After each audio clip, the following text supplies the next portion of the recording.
and an outstanding member of the society. May her soul rest in peace and light perpetual shine on her.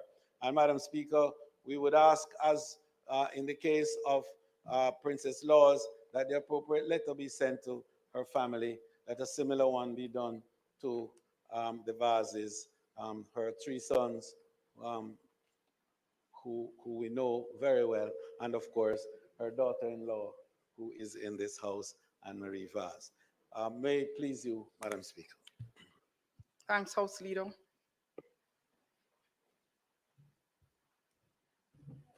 Thank you, Madam Speaker. Madam Speaker, I rise as well to add our few words of sympathy and appreciation for the life and the work of Miss Princess Laws. As with profound sadness, we too learned of her passing.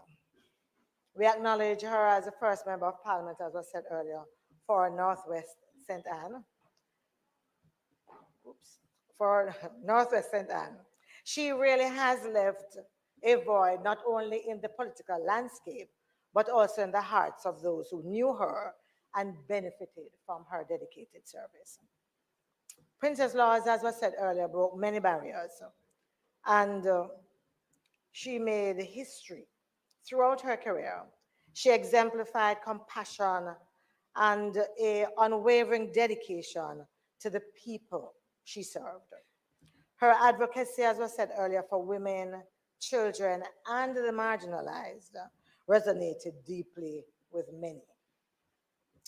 Beyond her political achievement, she also served with distinction, as was said as well, within the Jamaica Union Conference of Seventh-day Adventists, leaving also an indelible mark on the organization and its mission. As we mourn her passing, we too extend our condolences to her family, friends, and colleagues. May they find solace in cherished memories and the knowledge that her legacy will endure as a beacon of inspiration for generations to come. I would also want, as I am already on my feet, to also recognize the passing too of Mrs. Sonia Vas, who is mother of one of our own member and colleague. As we toil in the political vineyard, we know just how important family is to us. As importantly, when others are buffeting you from left to right, it is to family that we go for comfort, for solace, and for buttressing us as individuals and as human beings. So to the family, we extend our condolences and we ask that we all bear the family up in prayers as you are comforted by your memories of her. Blessings. Thanks to the member from St. Andrews Southwest. Next, whole opposition. Thank you very much, Madam Speaker.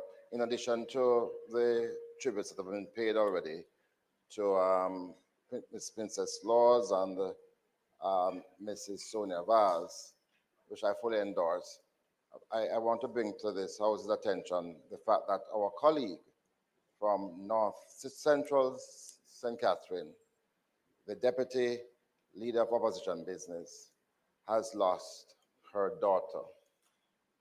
Madam Speaker, this is really quite tragic for her, and I think at this time it is appropriate for the House to send its sympathies to the member on this tragic loss and to wish her well in this time of bereavement, and that we will all pray for her so that the grief, which at this time is tremendous, can subside within reasonable time. So we ask for special blessings and prayers for our colleague in North Central St. Catherine. Madam Speaker, we on this side fully concur with that sentiment. Indeed, I reached out to the member. I sent her a note myself. Um, I wasn't sure how, but I'm very happy that you have raised it so that we can join you in extending our sympathies and to tell her that our hearts are with us in this difficult hour. Our prayers are there for her and our support is there for her. We love and respect her. And Madam Speaker, I can relate to that because I went through that. I lost my daughter at a time when, believe me, and it pained. My family and I have not gotten over it. So, Natalie, I understand, we understand, and we grieve with you. May her soul rest in peace and light perpetual shine on her also. Madam Speaker, I want to join in conveying sympathies and condolences to the family of former colleague of this House, Ms. Princess Laws. As the leader of government business would have indicated, her tenure started before everyone else except his. And so we never had the opportunity to, to share with her. But she served this House and for an extended period of time. And against that background, we want to really express sympathies to her family who will have to deal with her passing. The mother of our colleague, as the member from Southwest St. Andrew indicate, in our political journey and out of the limelight of the activities is our family who provide that unseen support that keep us going. I can imagine what the member from West Portland is going through now and his family at this time of her passing. It's one of those experiences that you can never adequately express in words, no matter how much you may try. And I just want to join in conveying to the member and his family that they don't stand alone during this period of grave bereavement. For a colleague from North Central St. Catherine, whose daughter suddenly passed yesterday,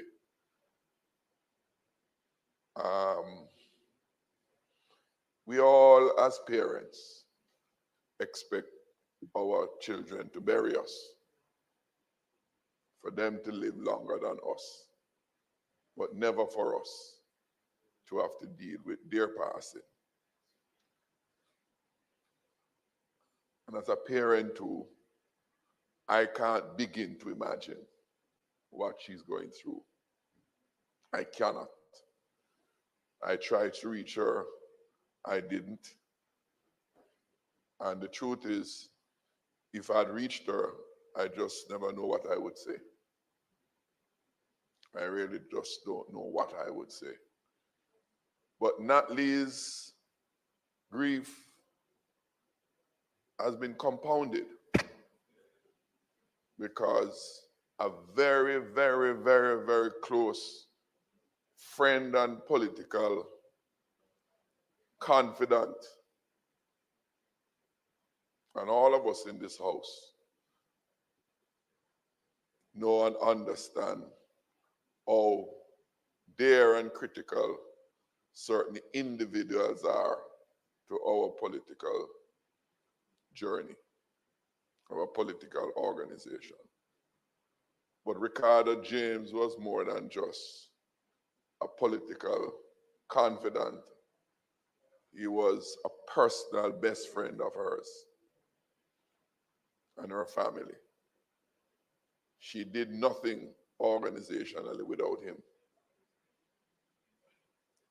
She indeed has been central in supporting his family, dealing with the grief, And the gentleman lost his brother the same day. And she has to be carrying those burden just over the past couple of weeks. And now her daughter. I happen to know that her daughter has been so dear to her. So dear to her. And yes, House Leader, as you said, I recall very well the period when you went through that experience and saw from a distance what you endured for so long. And as you said, you're still going through it. And we can understand that. It is in these times that we really need to stand with each other as we travel this unfortunate journey. May her soul rest in peace, our former colleague, Mrs. Vas, and the daughter of our colleague, Natalie Garvey. And thank you, Madam. Thank you. House Leader, sorry, one other member. Thank you very much, Madam Speaker. The member from Northwest St. Anne is absent and just sent me a message to add, asking me to add a few words of hers of consolation for the passing of Princess Laws, who served as the Member of Parliament for Northwest St. Anne. Princess Laws, Madam Speaker, was not only a pioneer, but she was pioneering as she broke many glass ceilings and she built many monuments in her constituency. The people of Sturgestown and of Brownstown and Bamboo, people of Lewis and Discovery Bay, will remember her for the many infrastructural development that she brought into their community. They will remember her fondly for the relationships that she developed not only in the community but also in the various churches, which she was a foundation member in the Seventh-day Adventist Church. They will remember her for her many outreach programs. But most of all, Madam Speaker, they will remember her of being that sister, that friend in times of trouble, in times of loneliness. They could count on Princess Laws. She was a very calm yet bold person. She was fearless and determined, steadfast, kind. And within the organization that we are all members of, the Jamaica Labour Party, we will remember her for her many workshops, training sessions, engagement, mentoring of young persons within the organization. We will remember her for her steadfast devotion and mission of seeing to the increase of female representation within the party and within the national body politic. Princess Laws, Madam Speaker, will be remembered not only for the monuments, but for the lives that she touched. Madam Speaker, while I'm on my feet, I must also join with others to extend condolences to our colleague from West Portland at the passing of his mother. And many of us know and appreciate the relationship that existed between the member and his mother. She was in many ways, apart from Anne-Marie, his tower of strength. It is often said that boys don't become adults until their mother has passed. And I know that the member would want to continue to be a boy to his mother and keep her alive. Because as the member from Southern St. Catherine said, those of us who would have lost a mother would understand. It's not an easy road. It's not a nice journey. And having lost my own mother some 24 years ago, it still feels like yesterday. So I say to the member from West Portland, in the days ahead, there'll be a sharp, sudden pain that will run through the bottom of your stomach and an emptiness in your heart. And there will be a weight on your shoulder. But my friend and brother, let that weight force you to the ground, because it is from the ground, on your knees, you can approach the throne of grace, and it is there and only there you will find comfort. Madam Speaker, our colleague from North Central has lost her child. And the member from Southern St. Catherine said it in so many ways.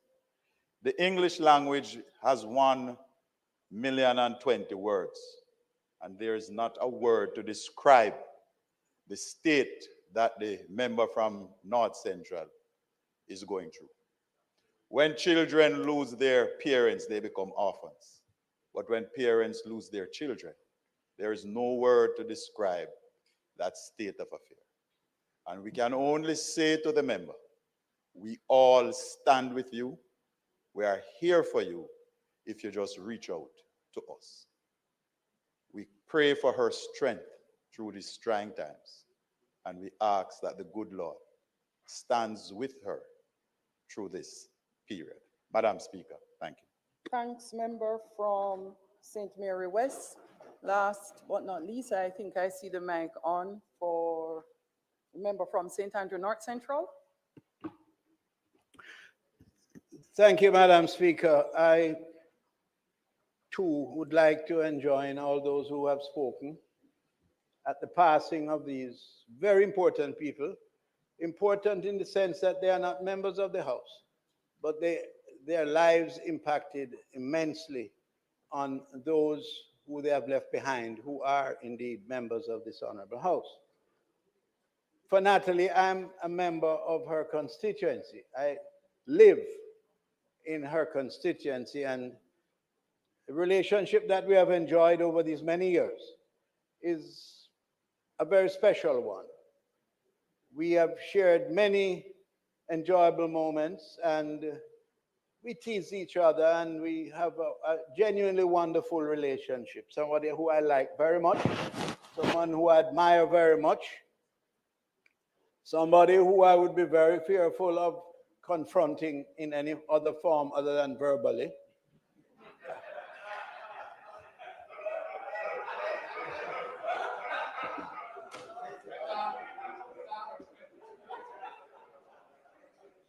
But it is fair to say that she is a genuine friend. And we speak frankly about the situation that exists in Jamaica from time to time.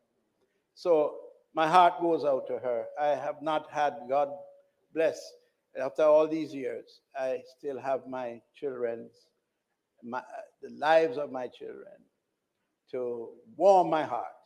And I cannot imagine the drama and the tragedy that losing a child constitutes.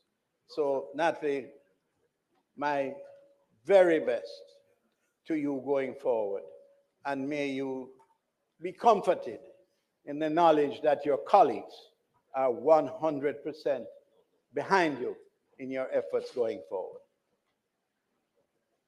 Princess Laws and I walked through that door at the same time, along with some of the younger chaps who are here still, like J.C. Hutchinson, Edward Warmington, Horace Chang, and others. Princess was a unique individual, very committed to her faith. She's a woman of faith. And she always reminded us of that, and she carried herself in that manner as a very caring, thoughtful, intelligent, committed Jamaican lady. I liked her very much. I found her to be good company, and I was particularly happy to see her in her attempts to improve the lives of those who she represented in Northwest St. Anne. As you have heard, she broke ground by being the first member of parliament for that constituency. And quite frankly, it had become such a traditional PNP constituency that it was quite a dramatic shock to many of us when we actually were able to prevail. So I wish for her and her family all that is good, and be comforted in the knowledge that she contributed meaningfully to this honorable house and through this house to the nation. Madam Speaker, what can I say of Sonia Vas? Sonia Vas, to me, was like family. We literally grew up as family. We were very close together, the Samudas and the Vases.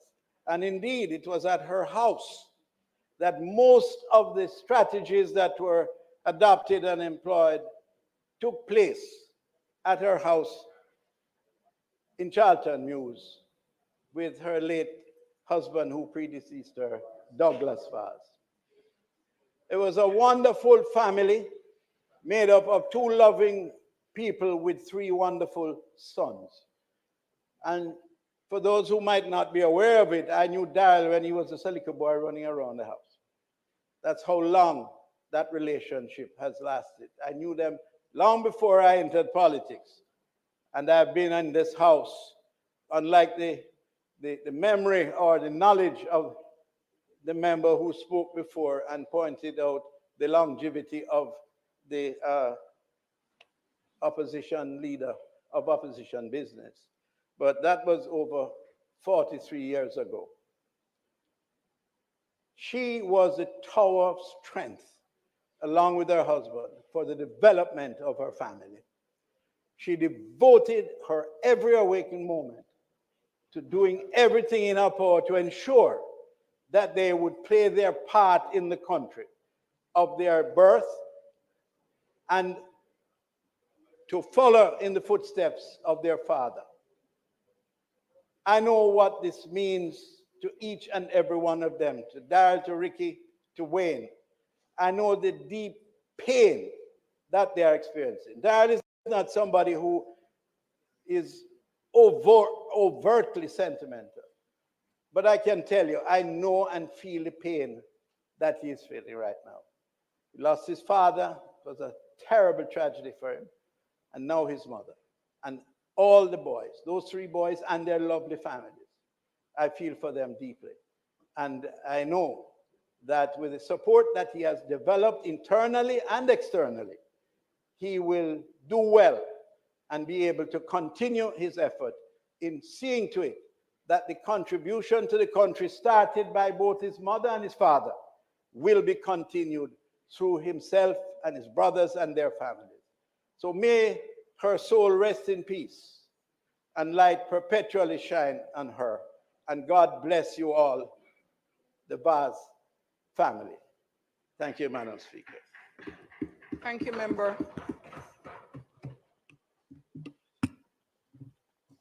Madam Speaker, a lot has been said.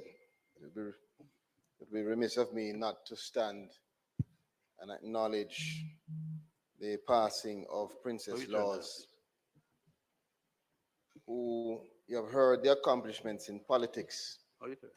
But I just want to highlight how kind and generous she was, just as an aunt, as someone who, as a member, as a stalwart of the Seventh-day Adventist Church, as a best friend to Jean Ramsey, who is my second mother, and as someone who, in every interaction as a young boy growing up, was always humble, kind, and open in giving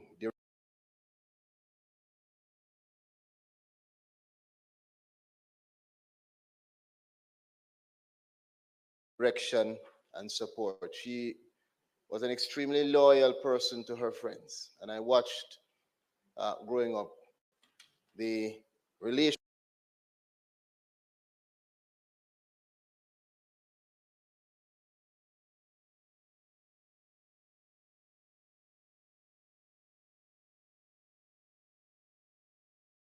that she had as an extremely good and strong family friend.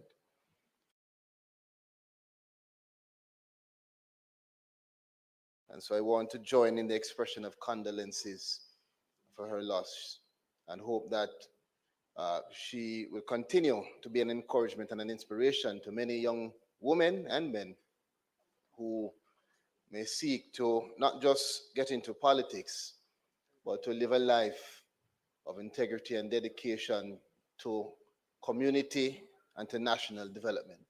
Let me also, Madam Speaker, join in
When you live in a textless world, life can often feel empty.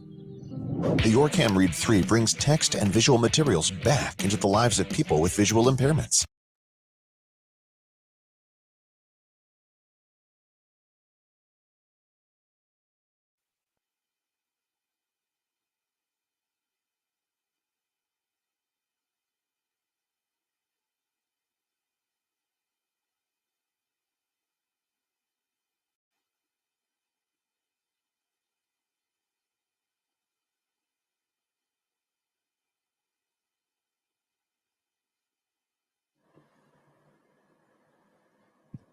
Thank you, members. You may now be seated.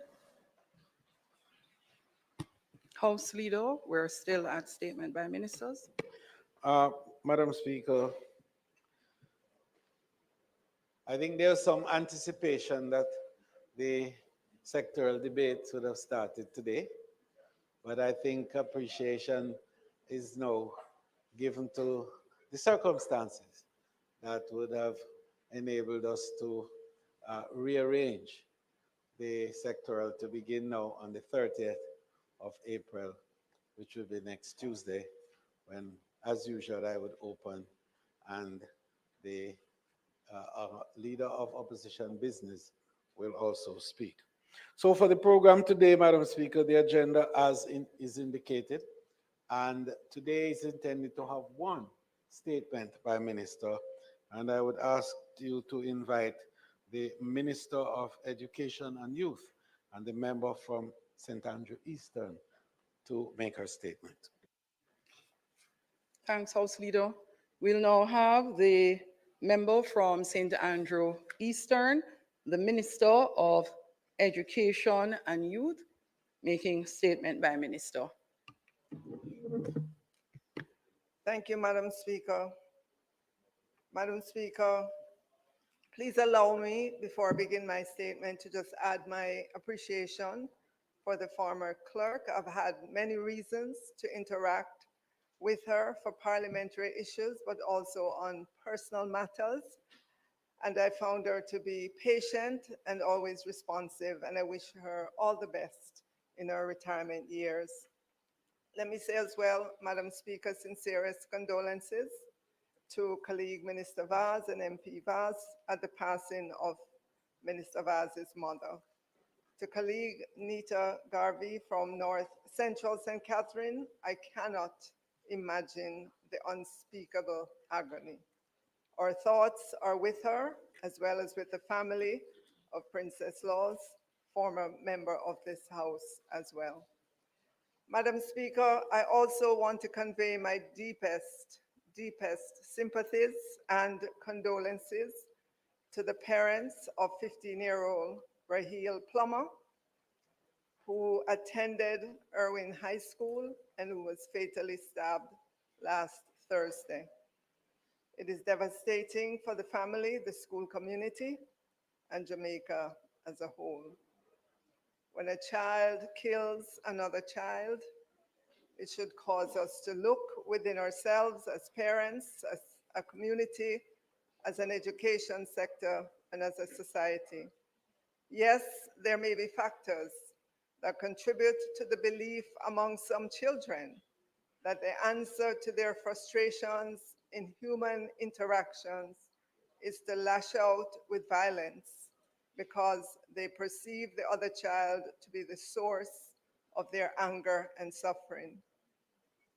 Teaching children appropriate ways to communicate and behave begins very early, even before school attendance. Children must be taught early by parents and other adults to follow rules and structure their lives for positive achievements. They must be taught nonviolent ways of solving conflicts, and we have several programs in schools. Restorative justice practices comes readily to mind. Our parenting program, guidance counseling, or technical and vocational education program to allow more hands-on training and skills acquisition. Madam Speaker, we regret the loss of a son, a student, a child of Jamaica, and pray that our children will not normalize this egregious and callous act. Madam Speaker, in a bid to further improve the quality of education for the Jamaican children and youth, in 2021, the Prime Minister conferred approval on a commission named the Jamaica Education Transformation Commission under the chairmanship of Professor Orlando Patterson to conduct an evaluation of the education sector.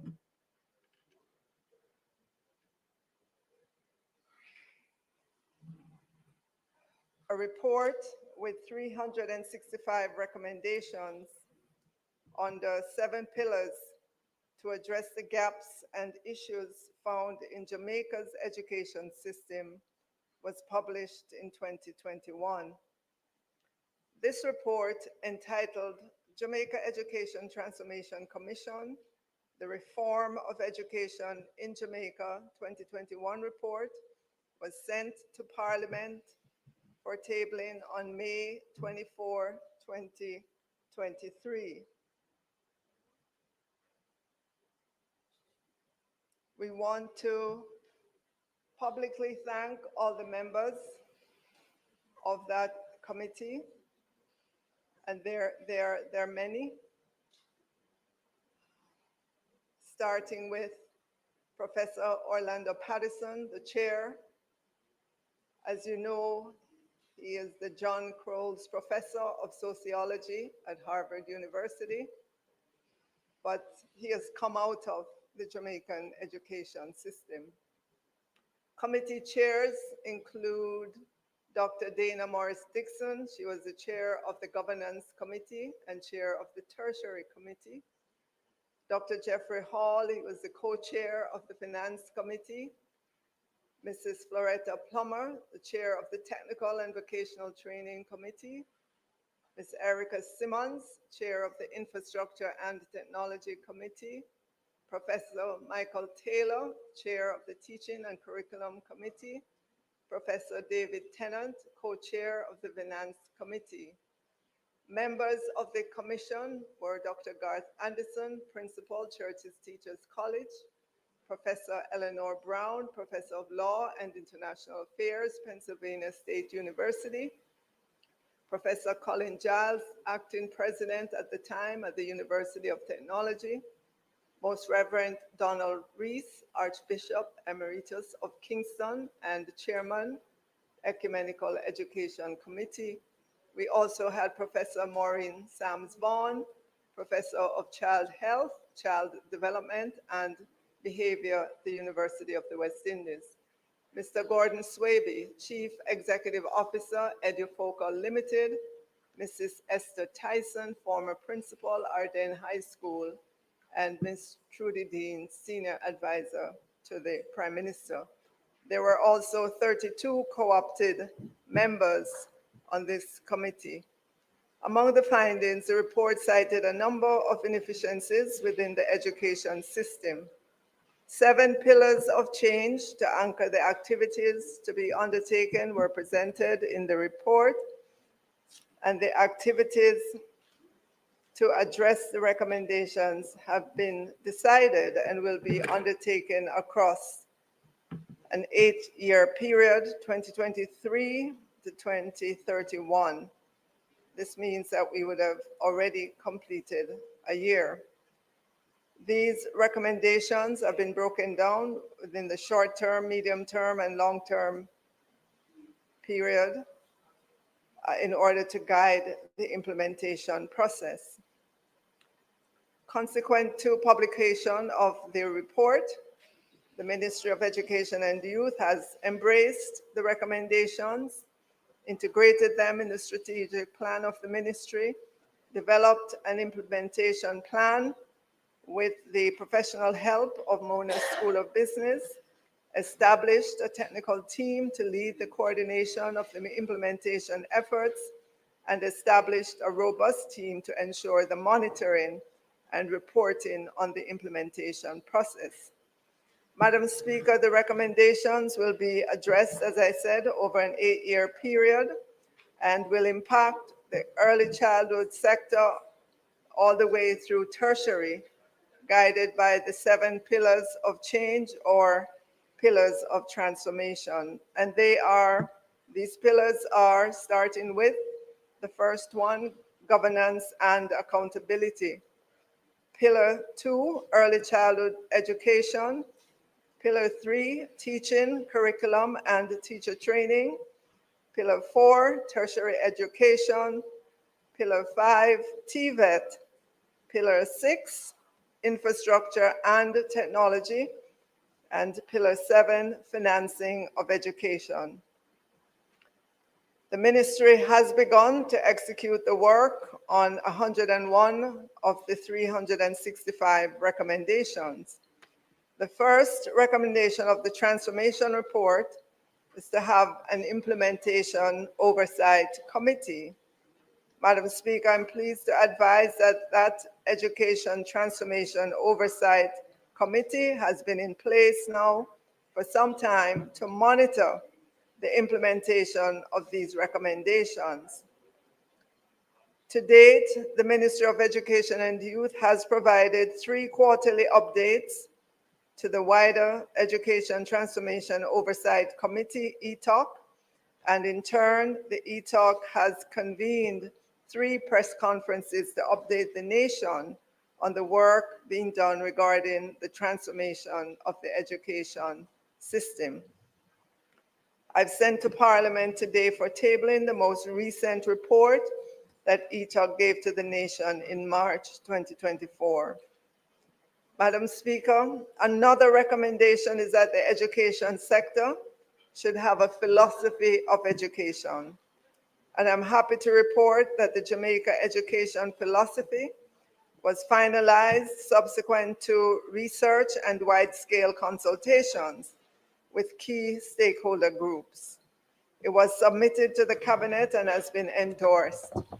Circulation begun within the central ministry, and steps are being taken to have wide-scale circulation among all Jamaicans, including circulation in the ministry's official bulletin to all our principals. And you will hear us as we put some awareness building activities behind it. But suffice it to say, Madam Speaker, the philosophy of education for Jamaica begins with the words under God. So under God, the Jamaican education system embraces diverse learning capacities and styles, aiming to nurture each learner's full potential through partnerships. We provide a comprehensive education, blending academic, technical, and vocational pursuits with values-based teachings and life skills. Our focus is on fostering community harmony, appreciating our cultural heritage, promoting inclusivity, environmental stewardship, and respect for all. It regards highly competent and responsive educators who exemplify decorum and national values. Through this approach, and in pursuit of sustainable development, we aim to cultivate learners' understanding of themselves and love for country as embodied in our national vision, anthem, and pledge. Madam Speaker, the report, if you look at how it's structured, it lists a number of tables, a number of figures to have the reader get a good sense of the history of the education sector and the numbers that guide it.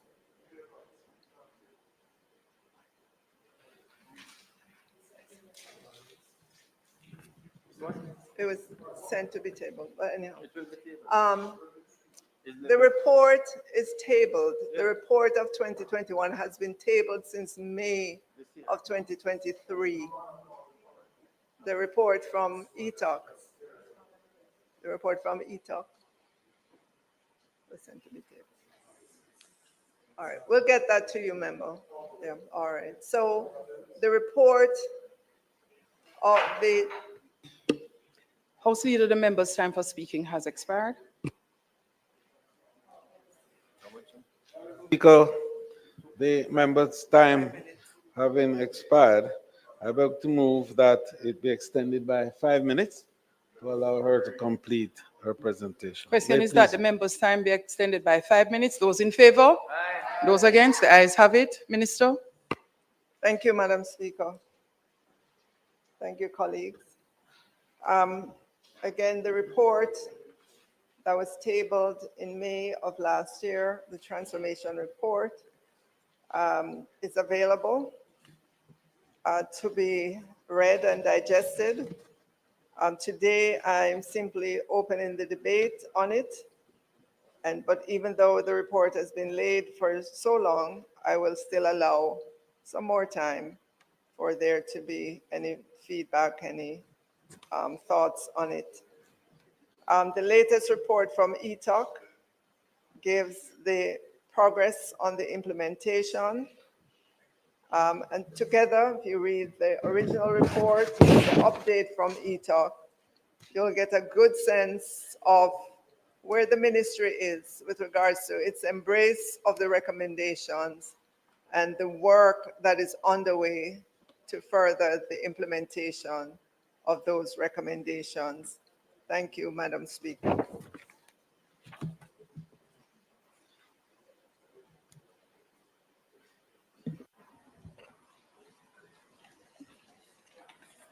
Thank you, Madam Speaker. Let me thank the Minister for the statement and the report that she has tabled and that she has given. As she started, I also wanted to just say a few words as well about the situation at Irving High and just the tragedy that that is for both parents, families, as well as the school family and the community family. When we have 14, 15-year-olds being involved in such activities at school, it really is something that we can't just pass. We have to stop and look at what it means and what it says. In fact, it wouldn't be the first incident of its kind that we would come here and also talk about, which is also another issue that we need to look at to see how, as a country, we create a different environment that allows our children in schools to act like children and to understand that violence has no place in resolving their issues. So I know that. I'm looking at all the other stuff, Minister, and I thought you also would have included some remarks in what you were saying in relation to the JTA's announcement of commissioning an investigation in the number of our educators and administrators who have just suddenly died. You know, between January and March this year, I think 10 of them have died. And it is something that is becoming more and more of an alarming situation to many individuals. So I just point that out as well, especially because education can be such a stressful environment, yes? And we want to make sure that if there is anything that can be done, that it is in fact done. But to the report itself, Minister, I thank you for it. I know that there is a member of the opposition that serves on the ETOC and has been participating in the discussions that are ongoing. The question that was asked earlier as it relates to the report was simply because you had noted that today a report is tabled. In looking, we didn't see, but it is actually the one-year report, which is Transforming Education for National Development, which is actually on the list of documents to be tabled today. So we have no challenge there. We note, Minister, that it is an 8-year journey in terms of the implementation of the recommendations. And we also note that it is divided in short-term, medium, long-term. And so we welcome that. I do believe that we need, outside of the reports, periodic reports, the press conferences, to actually have a national dialogue, yes, as we move to transform education. And we have to find a way to move it from just these one-off press conference or that kind of that discussion to a dialogue that engages all of the society, because it has been one of those things across administrations that we have been unable to lift our education, certainly the output from where it currently is. And the success of Jamaica, the prosperity, and I use that word deliberately because I've ceded it to no one and to no party. We want a prosperous Jamaica. For the prosperity that we seek, it requires a different approach to education, and it certainly requires a different output in terms of the education that we engage. So it is something that I would want to see how we have that national dialogue so that we can do that. Minister, I've seen the philosophy of education. As you would understand, it is very difficult to give any in-depth comment, just reading your statement and responding at the same time. I do note, though, and would like to say that Members' time for speaking has expired. Madam Speaker, the members' time having been expired and in keeping with the tradition, I will offer, she wants 2 minutes to complete her presentation. May it please you, Madam Speaker. Question is that the member be allowed 2 minutes to complete her contribution. Those in favor, those against, the ayes have it. thank you, colleagues. Thank you, Madam Speaker. So I just wanted to say that we are in fact pleased that the philosophy that we are espousing embraces diverse learning capacities and styles and so on. Of course, that comes with the requirement of resources to be able to accommodate that. I also, the one thing that I would have wanted to see in the philosophy is a commitment to lifelong learning. Yeah, especially given the deficiencies in our system and the importance of second chances to individuals who would have not ended their academic journey with the kind of education that we would want to see. Outside of that, Minister, we welcome that. I would imagine that the opposition is going to take a proper read of the reports to date and also engage in that discussion, because education, we are clear, is the foundation on which the kind of society that we want is going to rest and the prosperity that we would want to see. Thank you. Member from St. Catherine Eastern. Thank you very much, Madam Speaker. Madam Speaker, I want to join in as well to express my condolences to the parent of Erin High, and not just to Erin High, but also to the number of schools that are now faced with so much challenges in terms of how to manage these education institutions. I want to thank you, Minister, and just to ask, I heard you in your presentation. In your presentation,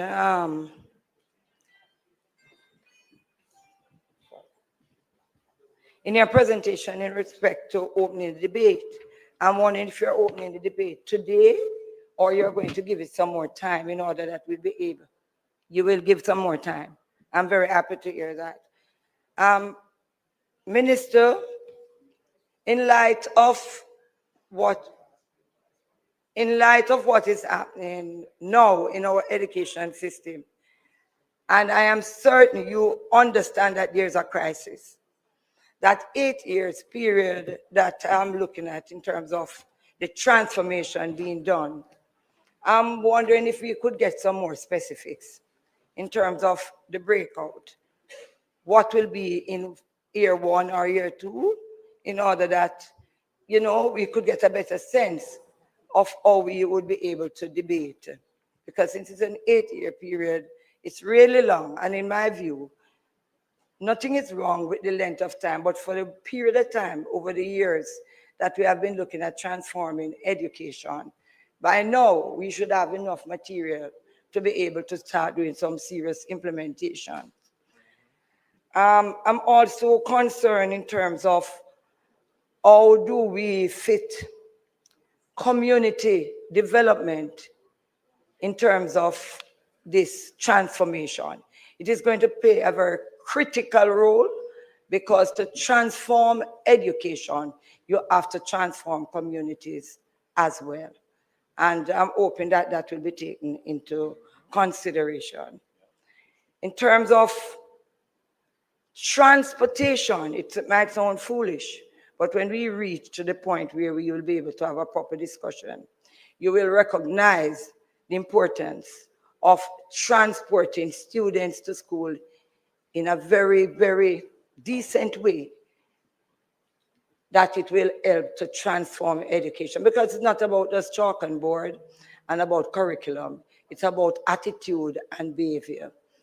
And therefore, I look forward for that debate, and I would love to be able to participate because I am very concerned about education, because that is the only vehicle that can remove us from poverty to prosperity. Thank you. Minister? Thank you, Madam Speaker. Thank you for the contributions, members. With regards to having a national dialogue, I fully agree. And that is why we've put so much effort behind our TREND campaign, Transforming Education for National Development, so that it serves as an attention grabber to get the focus on education. Beyond that, we have been speaking with as many of our stakeholders as possible, but I understand it would be good to just bring the entire Jamaica focused. If we could get a whole virtual session with all Jamaicans, that would be perfect, but we know that's not possible, but we have to figure out a way in which we can get that dialogue from all quarters at the same time.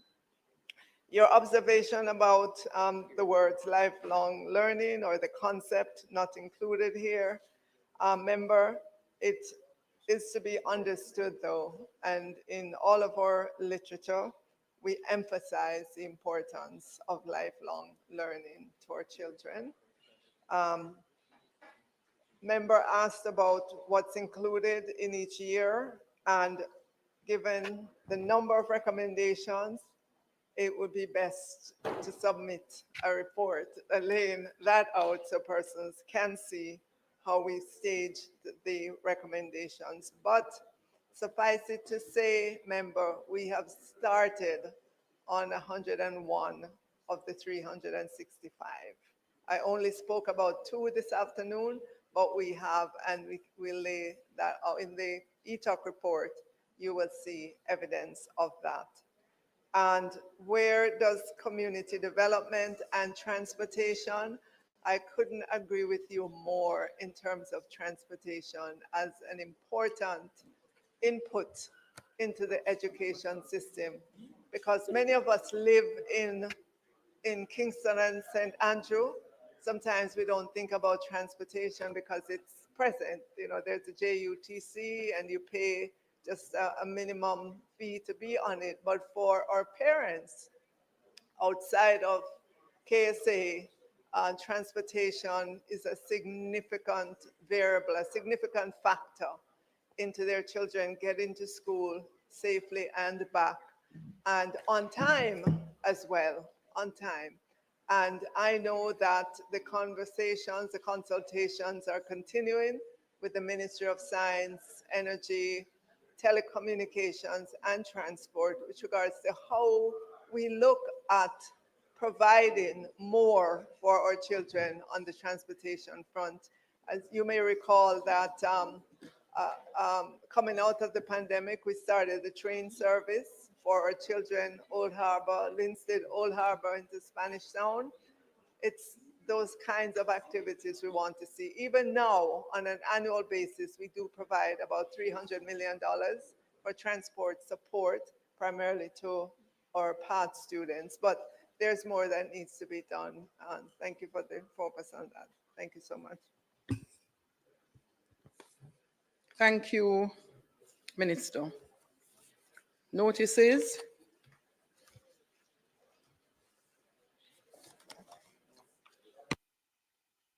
Announcements. Hold on a moment, please.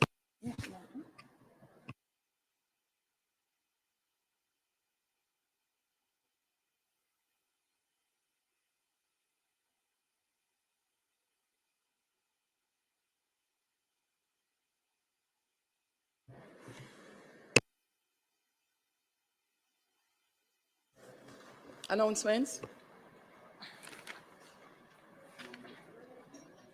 Laid on the table of the House are the following: the Interception of Communications, Amendment of First Schedule Order 2024 and Resolution under the Interception of Communications Act, along with its related ministry paper numbered 13 of 2024.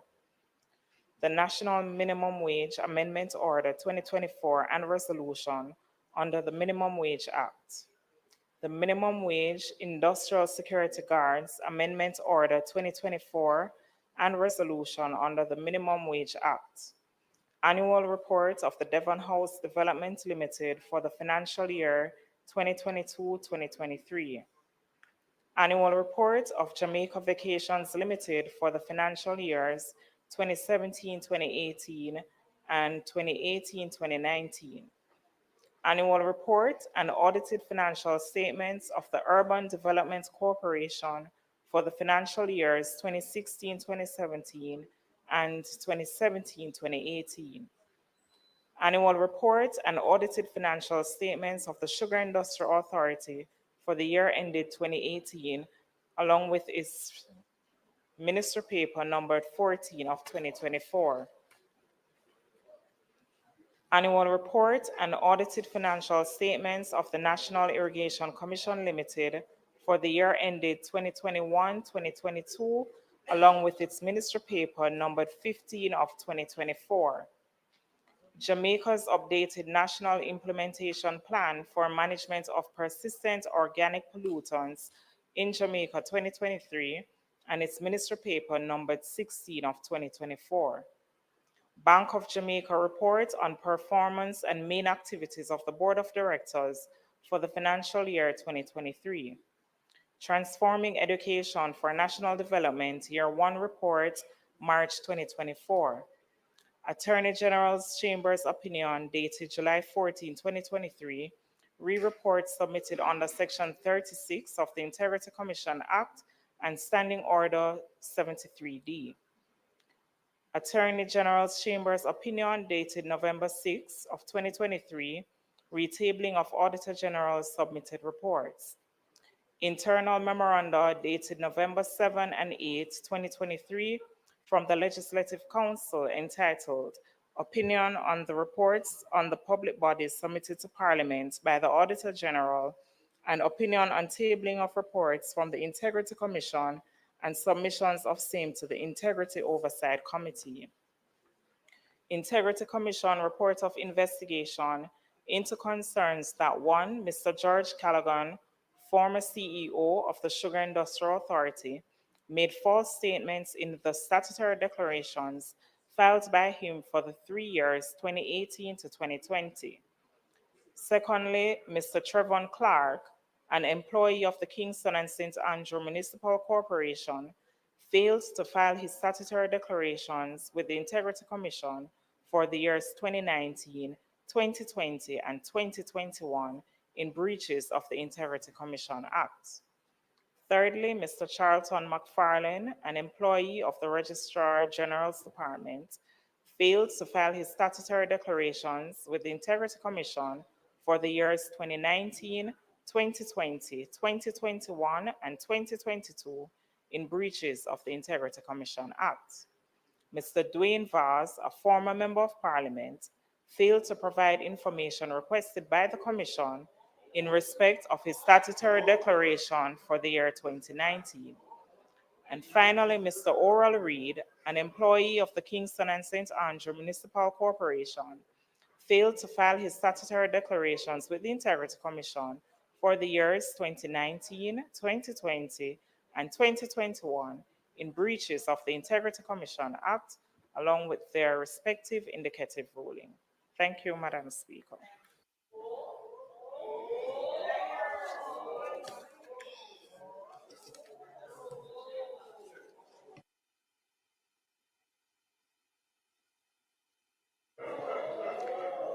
Bills brought from the Senate. Bills brought from the Senate. The following is a message from the President of the Senate. To the Honorable House of Representatives, I have the honor to advise the Honorable House of Representatives that on the 12th day of April 2024, the bill entitled An Act to Amend the Appropriation Act 2024 to exclude all expenditure and for connected matters was passed in the Senate without amendments. Thomas Tavares Finson, OJ, KC, JP, President of the Senate.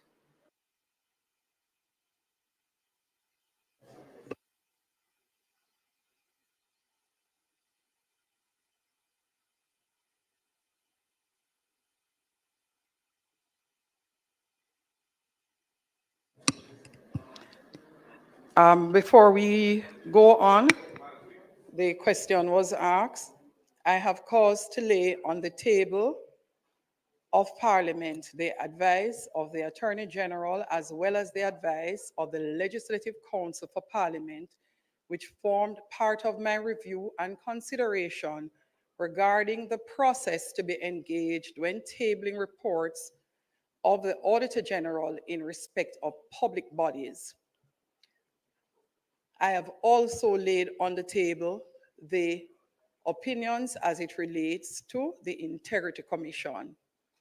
This does not in any way set precedents for the tabling of legal advice given to the Speaker in the future. However, as Speaker, my ultimate duty is to ensure clarity and full understanding by the Jamaican people in public affairs. Regardless of my ruling and the differing legal perspective provided as it relates to reports of the Auditor General, they have all been tabled, and I will continue to table the reports accordingly to previously established practice for the time being. Nevertheless, in the interest of good governance, I urge this House and strongly urge this House to act quickly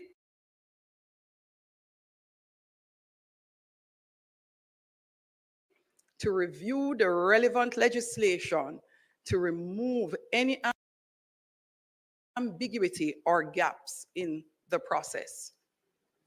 Thank you. Petitions, papers, reports from committees, notices of motions given orally.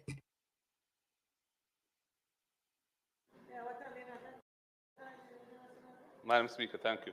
Just note that the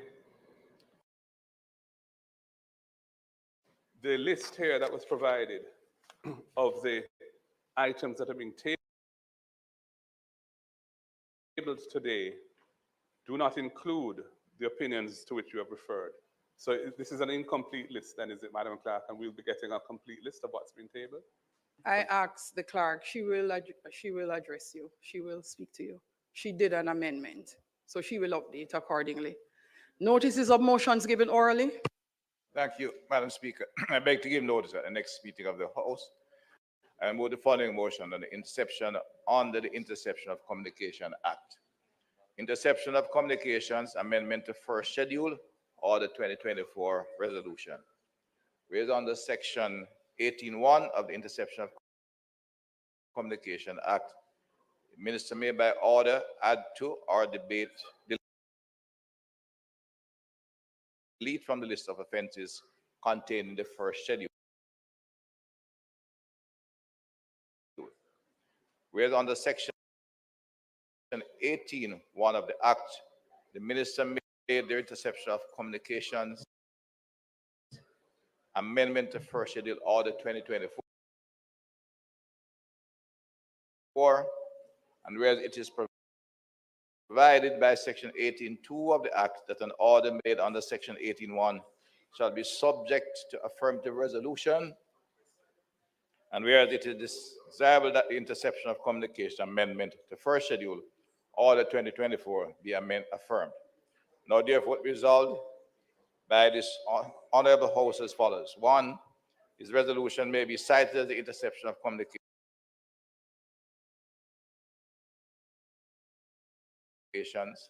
amendment to first schedule order 2024 resolution. Two, the interception of communications amendment to first schedule order 2024 is affirmed. Madam Speaker, I further beg to give notice at a later stage today I will move for the suspension of the standing orders to enable me to take this motion. Thank you. Minister, turn your mic off. Minister Chang, turn your mic off, please. Thank you, Madam Speaker.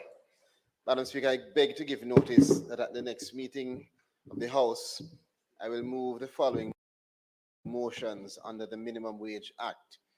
The National Minimum Wage Amendment Order 2024 Resolution, whereas by virtue of Section 3 of the Minimum Wage Act, hereinafter referred to as the Act, the Minister may, by order published in the Gazette, fix minimum rates of wages for any occupation in the island, either generally or in any specified area, place of district. In any case where the Minister is satisfied that the wages being paid to any persons employed in any such occupation are unreasonably low, and may, if the Minister is satisfied that it is desirable so to do, fix a national minimum wage applicable subject to the provisions of that section to occupations generally. And whereas by virtue of Section 3, subsection 3 of the Act, the Minister may by order vary or cancel a minimum wage, and whereas on the 18th day of April 2024, the Minister made the National Minimum Wage Amendment Order 2024. And whereas Section 3, subsection 5 of the Act provides that an order made under Section 3 in relation to a national minimum wage shall be subject to the affirmative resolution of the House of Representatives.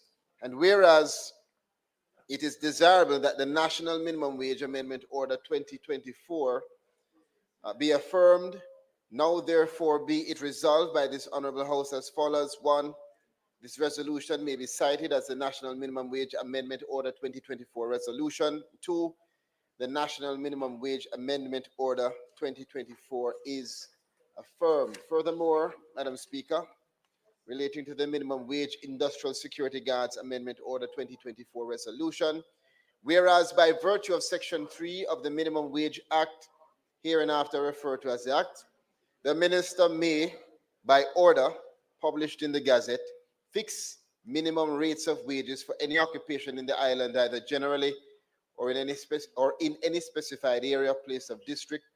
In any case where the Minister is satisfied that the wages being paid to any persons employed in any such occupation are unreasonably low, and may, if the Minister is satisfied that it is desirable so to do, fix a national minimum wage applicable subject to the provisions of that section to occupations generally. And whereas by virtue of Section 3, subsection 3 of the Act, the Minister may by order vary or cancel a minimum wage, and whereas on the 18th day of April 2024, the Minister made the Minimum Wage Industrial Security Guards Amendment Order 2024, and whereas Section 3, subsection 5 of the Act provides that an order made under subsection 3 in relation to a national minimum wage shall be subject to affirmative resolution of the House of Representatives, and whereas it is desirable that the Minimum Wage Industrial Security Guards Amendment Act Order 2024 be affirmed, now therefore be it resolved by this honorable House as follows. One, this resolution may be cited as the Minimum Wage Industrial Security Guards Amendment Order 2024 resolution. Two, the Minimum Wage Industrial Security Guards Amendment Order 2024 is affirmed. Madam Speaker, I further beg to give notice that at a later stage today, I will move for the suspension of the standing orders to enable me to take these motions. Thank you, Minister. Questions and answers to questions? Motions that may be made at the commencement of public business requiring notice? I note that there is no sheet with question and answer table. Is there an explanation for that?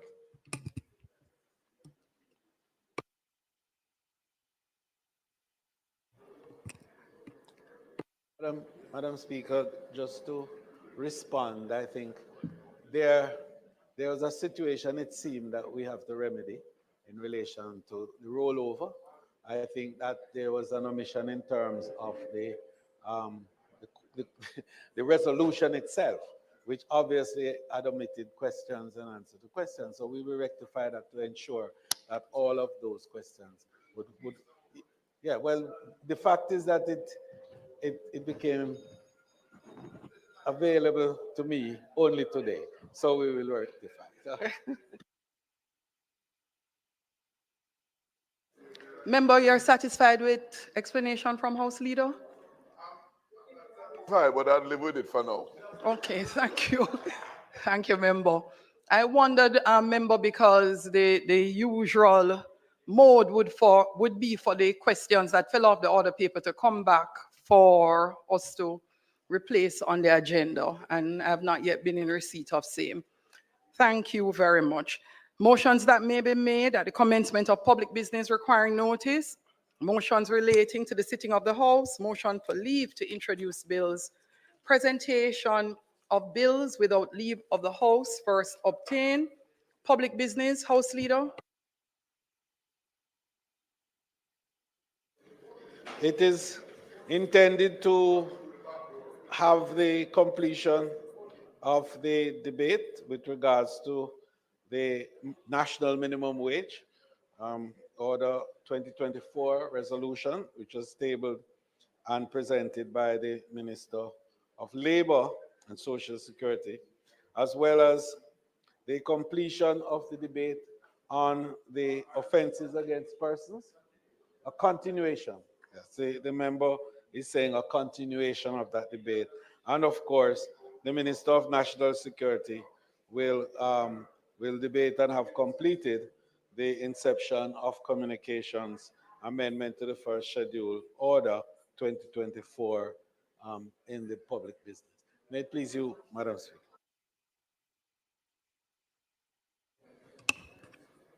Minister of National Security, you'll go first. Madam Speaker, I now move for the suspension of standing orders to enable me to take the motion up, which I gave earlier notice. All in favor? Those against? The ayes have it.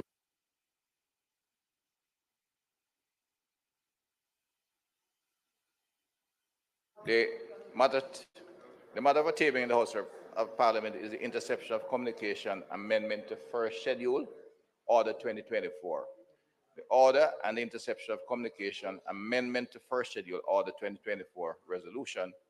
The resolution, the order and the resolution is being tabled to amend the first schedule of the Interception of Communication Act 202 by deleting paragraphs 7, 8, and 9 and renumbering the paragraphs of the schedule accordingly.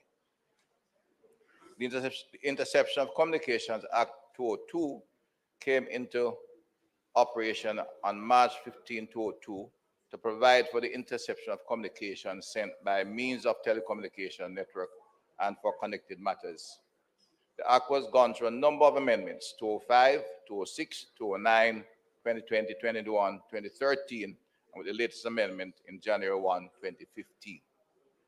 The amendment removed the reference made in the first schedule to the Firearms Act 1967 and substitute same with the Firearms Prohibition, Restriction and Regulation Act 2022.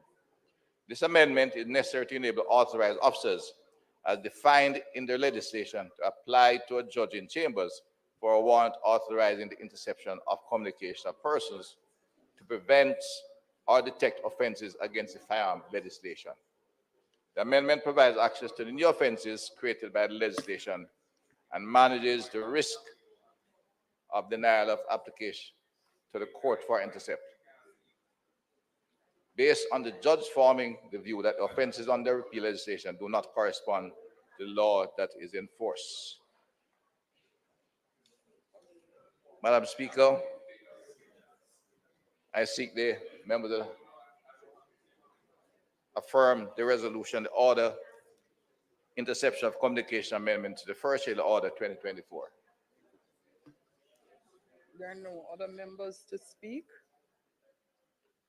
The question is that the motion be approved. Madam Speaker, it stands to reason that this amendment to the schedule of the legislation dealing with intercepts should be amended to add to it the provisions that are being added here in relation to firearms offenses. I assume, the Minister didn't say it, I don't think, but I assume that the schedule previously had the Firearms Act in it, under the old title, it had it. So essentially, this is just, as it were, bringing current that list to reflect the current legislation as opposed to the legislation that existed up until last year. So it's uncontroversial and has our support. Thank you.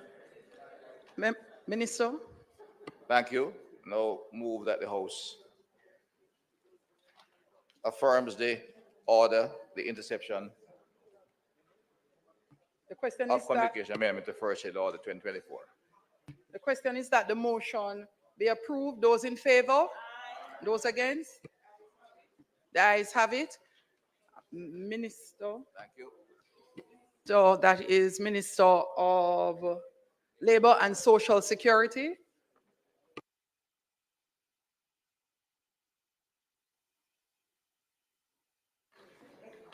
Madam Speaker, I now move for the suspension of standing orders to enable me to take the motions notice of which I gave earlier.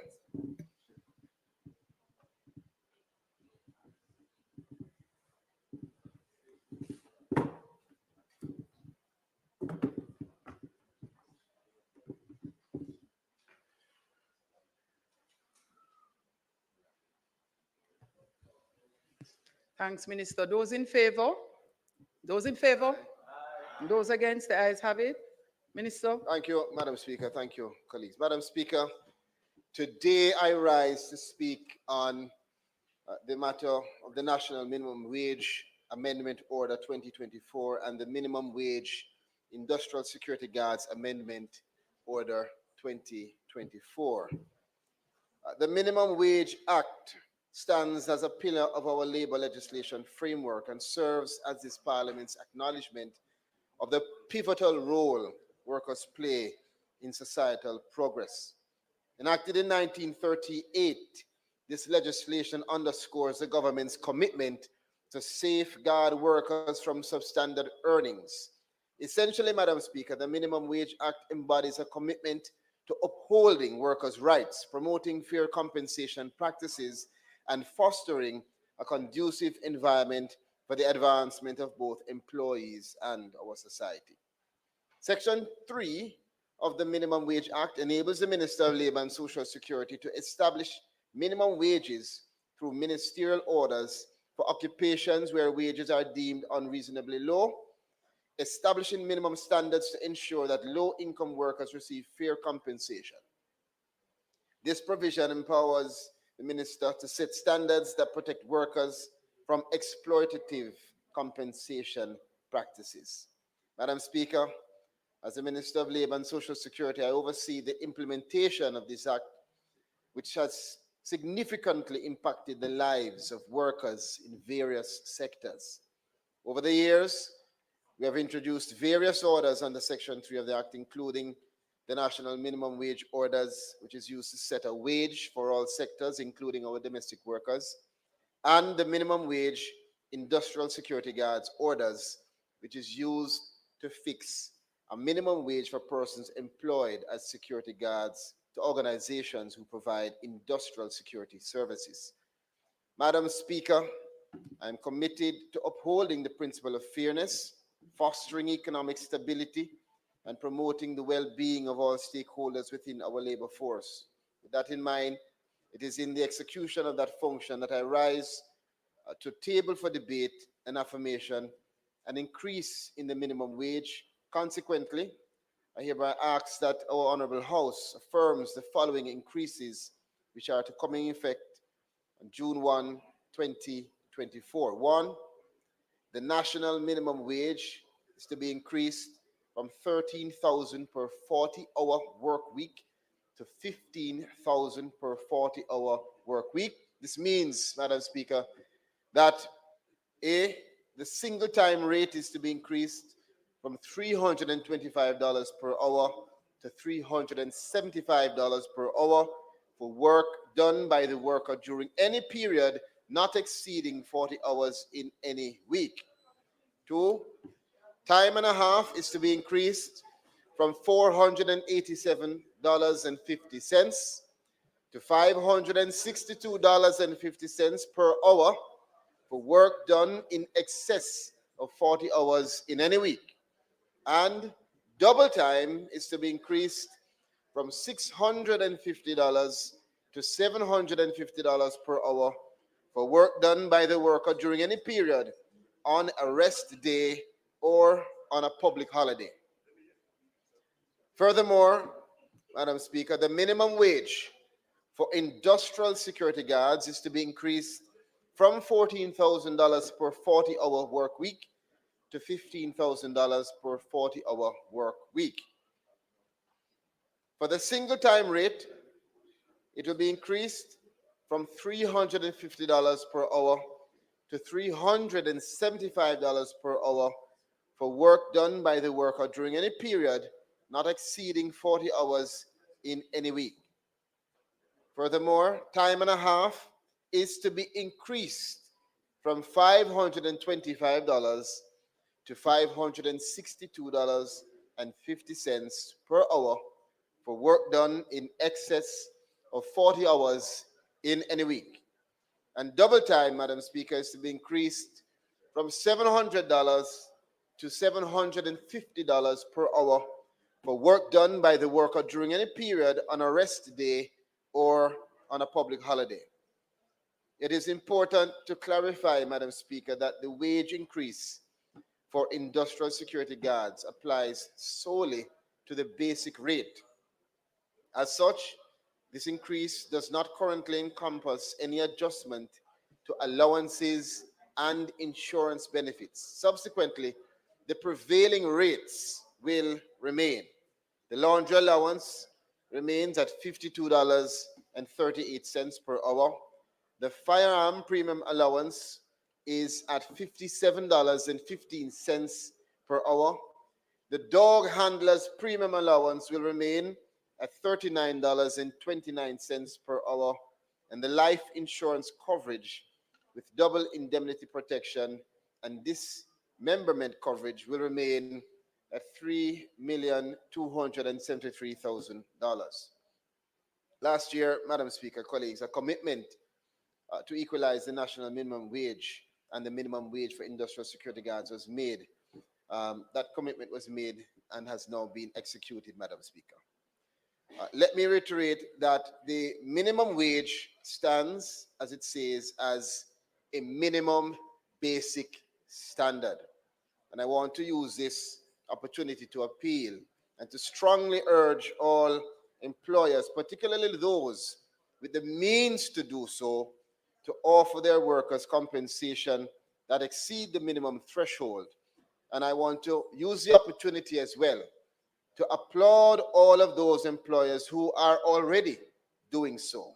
And we should all be aware of the challenges faced by the workforce. So it is important, Madam Speaker, to do so and to demonstrate a resolve in creating a decent working environment and to offer support to advance the sustainable development and productivity of our labor force. Madam Speaker, I now seek the affirmative resolution of this Honorable House in relation to the National Minimum Wage Amendment Order 2024 and the Minimum Wage Industrial Security Guards Amendment Order 2024.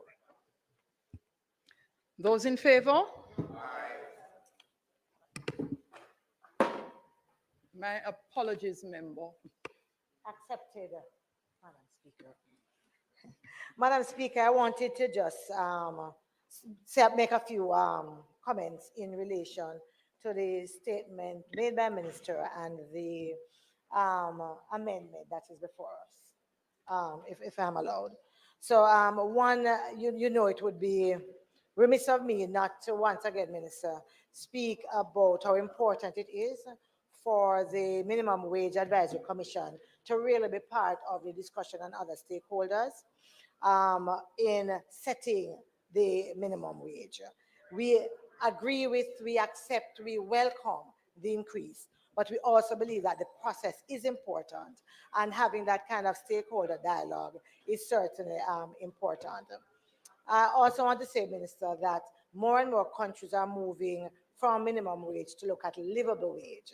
And I believe it is time as a country for us to begin to look at that as well. The last time I mentioned something about a domestic helper in Parliament, there were some of my colleagues on the other side who went on their political platform to make a joke and fun about it, saying that I was talking about my own domestic helper. I'm not going to allow that from preventing me from standing up and talking about what is happening in our household helpers community. And so, Minister, I want to place on the table, because you did not raise it, but when I speak to domestic helpers, one of the questions they ask is how to deal with issues where they are paid minimum wage, but things like meals and accommodation are also subtracted. And I'd like to hear your comments on that. As it relates to the security guards, Minister, I think we have to go beyond lip service when we talk about upholding principles of fairness, economic stability, and so on. And I believe that the government has not done well by the security guards in the way they could in making sure that breaches and excesses are not still continuing, in particular as they moved from where they were before to be considered as workers, and with the gap that is still left unattended by many. Thank you, Member. Minister? Thank you for the comments. I can assure you, Member, that as it relates to the Minimum Wage Advisory Commission, all that has been announced is in accordance and alignment with their advice. As it relates to the issue you raised regarding domestic workers, I'd love to get some specific details. But as you know, I mean, Jamaica stands tall globally when it comes on to the work that we have done and continue to do in relation to domestic workers. And we at the Ministry of Labor and Social Security take that very seriously. So I look forward to some specific details and we can address those matters for you. As it relates to the industrial security guards and the gap, this government can proudly say, and I think it is evident in terms of the action that has been taken, that we have done significantly in terms of confronting the real, relevant, and difficult issues in relation to security guards.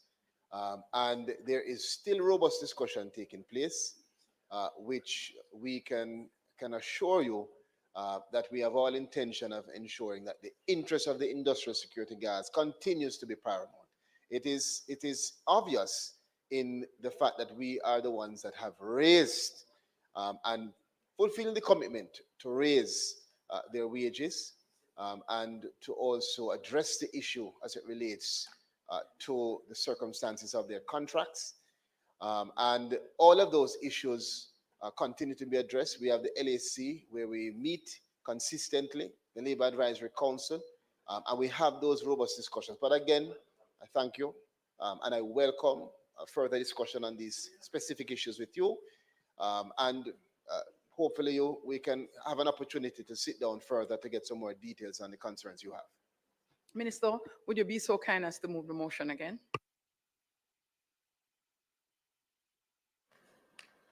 Thank you, Madam Speaker. Madam Speaker, I now ask that the motions as read before now be approved.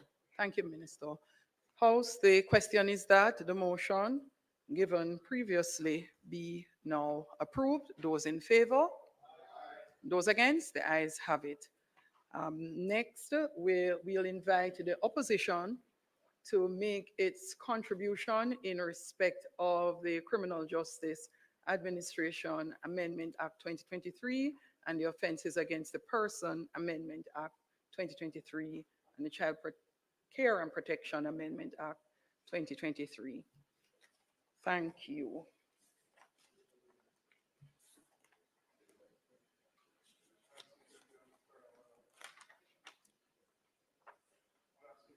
The member from St. Andrew South Eastern will be first to present. Oh, sorry. Thank you, Madam Speaker. I don't see the minister. Oh, he's coming in. You're well refreshed from downstairs.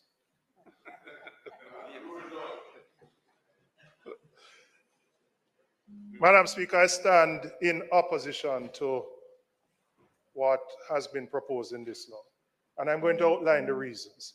First, there's no evidence that has been provided that judges have been applying what I call the light touch in sentences to persons who have been convicted of serious crimes, and murder in particular. Second, there is no evidence that harsher sentences are a deterrent to criminal activity. None. Third, evidence. Third, I would say the mischief that is trying to be resolved by this legislation exists, where if you believe that a sentence is insufficient for the crime committed, the prosecution has the right to appeal that sentence. And the prosecution can. And the prosecution has appealed sentences and have gotten longer sentences.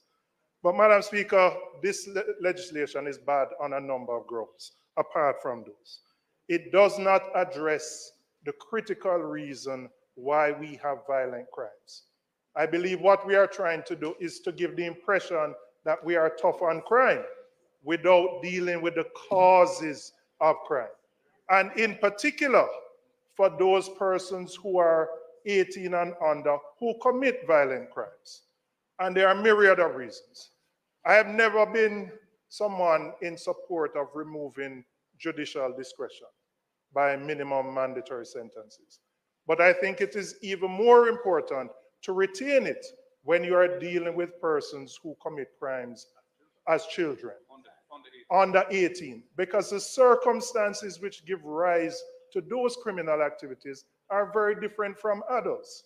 And there are a plethora of reasons. We know that we have an education system that turns out children at 15 and 16 who are barely literate or numerate. And that impacts our crime rate because they become recruits for gangs. We know how poor socialization impacts young people. We know how the inability to determine whether there are behavioral challenges at a young age. So whether young boys have ADHD or other things, they can't do assessments, they can't be treated. Those are the things that are impacting crime at a young age. What the minister is going to do with these minimum mandatories is to clog up the court system, because nobody is going to resort to wanting to settle before they go to a trial. There will be no pleas. So you're going to create a backlog in the court system, which means that people who commit other crimes going to have to wait years and years before their court cases can be heard. And then also you're going to clog up your jails and your prisons. Sorry. This does not address the root cause of the problem. I'm going to urge the minister and those on that side. You have the majority. so you can pass it. But don't pass more bad legislation. It is not dealing with the critical issues in the country. Let us get tough on the causes of this crime. We don't have any coordinated social intervention program in the country. Foolishness. You have outsourced it to Project Star. You tell me you have rolled it up into ministries. Tell me who I can call when I have a problem in my constituency. There is nobody. There is nobody. Implement it. Don't tell me, implement a comprehensive social intervention program across the board so that those youngsters who fall out of the system have a second chance. Yes, you have heart, but you need beyond that. I am saying let us focus the energies, not in legislation to increase minimum mandatories, particularly for youngsters 18 and under. Under 18. But deal with what gives rise to the criminal activity. Jamaica have a violent problem. We have a high crime rate. This is not going to solve it in any way, shape, or form.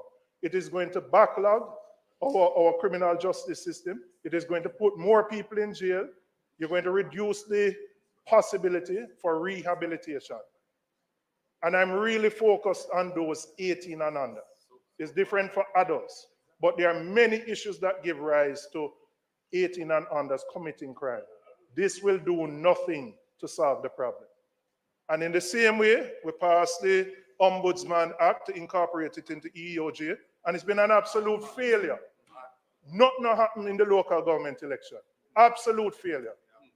Let us not go again and pass bad legislation, which will have a negative impact and not deal with the root cause of the problem. This does not address the root cause of the problem.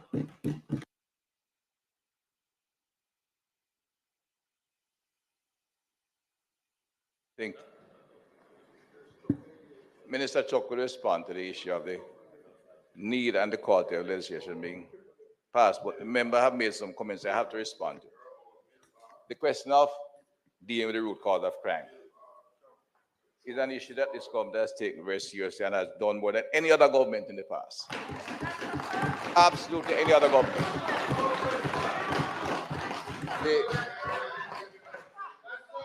The concept of,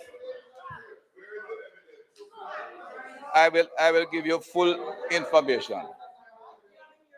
Madam Speaker, the tradition of using projects to invest in social intervention was shown by all the researchers to have failed, not on the huge volume of what 300 million spent and in some small alleged NGOs, because the government fund them, PMI and a number of others, which are small offices, couldn't serve the community.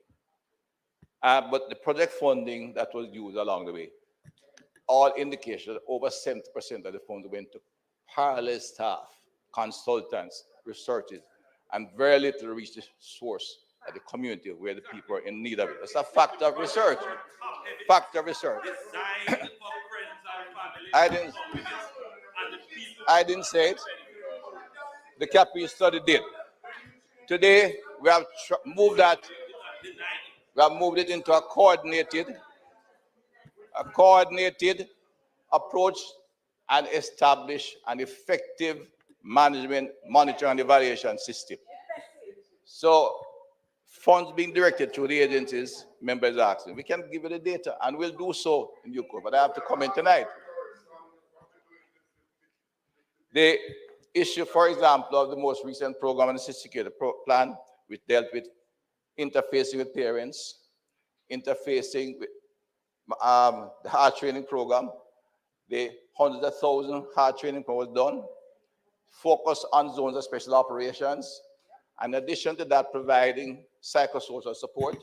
We have already trained over 40 psychosocial aides in communities across critical areas. That is far more than was involved in any of the NGOs you had.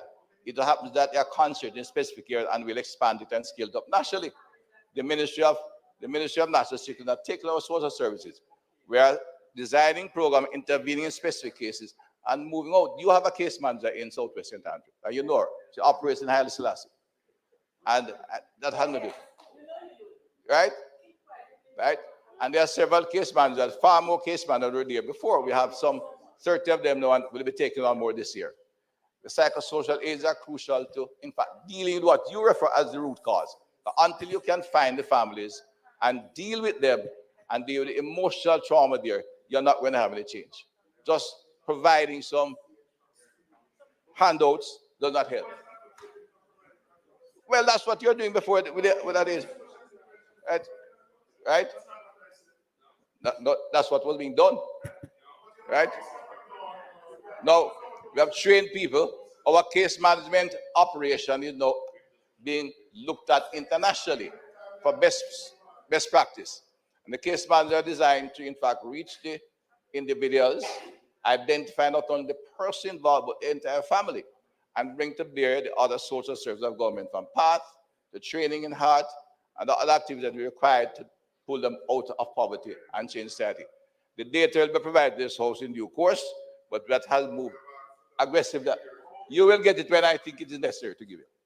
Okay? I have the data. It is monitored by the relevant agencies, including PROJ and international agencies which are in partnership in funding. We have moved directly into ensuring that the services to the communities are the best. The poor communities deserve the best service. That's just a fact of life. Right? There's reference to, we'll do it. We are following up now with the interministerial program, which we work in collaboration with the Ministry of Education. We're currently in 35 schools, in which we do a comprehensive review of the problem in that school. The case managers are assigned, the psychosocial aides are trained, along with the guidance counselor, to identify the young individuals who are currently challenged and to move them in appropriate services to direct them away from crime and other social behavior. That is providing a model to expand and scale up as we go through. 35 schools. The projects you refer to often weren't even one school. I had a big office in Montego Bay, one psychiatrist. He was downtown. Nobody went there to them, right? Absolutely nobody. And calling somebody to talk to people about that, not the answer. Your PMI program did nothing, right? All the other programs you're talking, right? They're nothing more comprehensive than the current approach to case management and district management under the zones of special operation, the school program, where the school becomes a center of a district. In addition to that, all the areas, you have 7 zones, which is part of the focus, and the other 105 communities which have been identified by the PROJ areas where we are looking at intervening, and will do so in a systematic manner. Just acquiring a large number of people and putting them on the road is not the answer. In addition to that, we have developed an effective risk assessment tool that's also been accepted now internationally as a best practice tool. We had none of that before. Neither the case managers nor the risk management tool. Those are issues which I bring in details to the House. The risk management tool decides the district to go to objectively.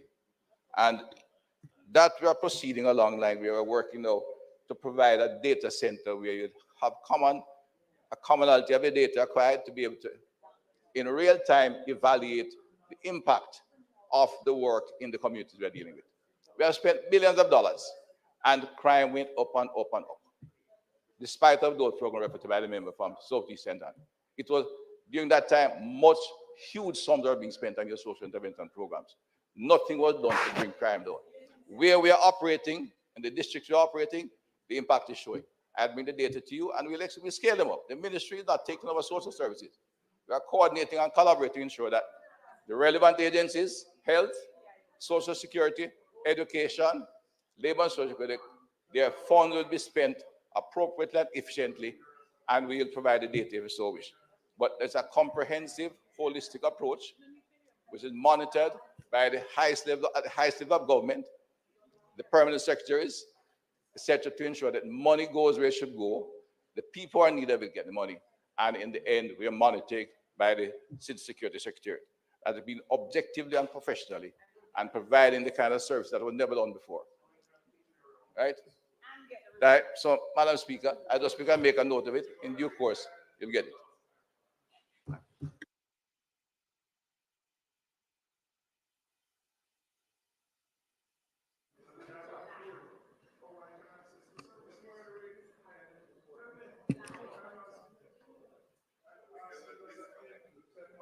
Yeah, thank you, Madam Speaker. Madam Speaker,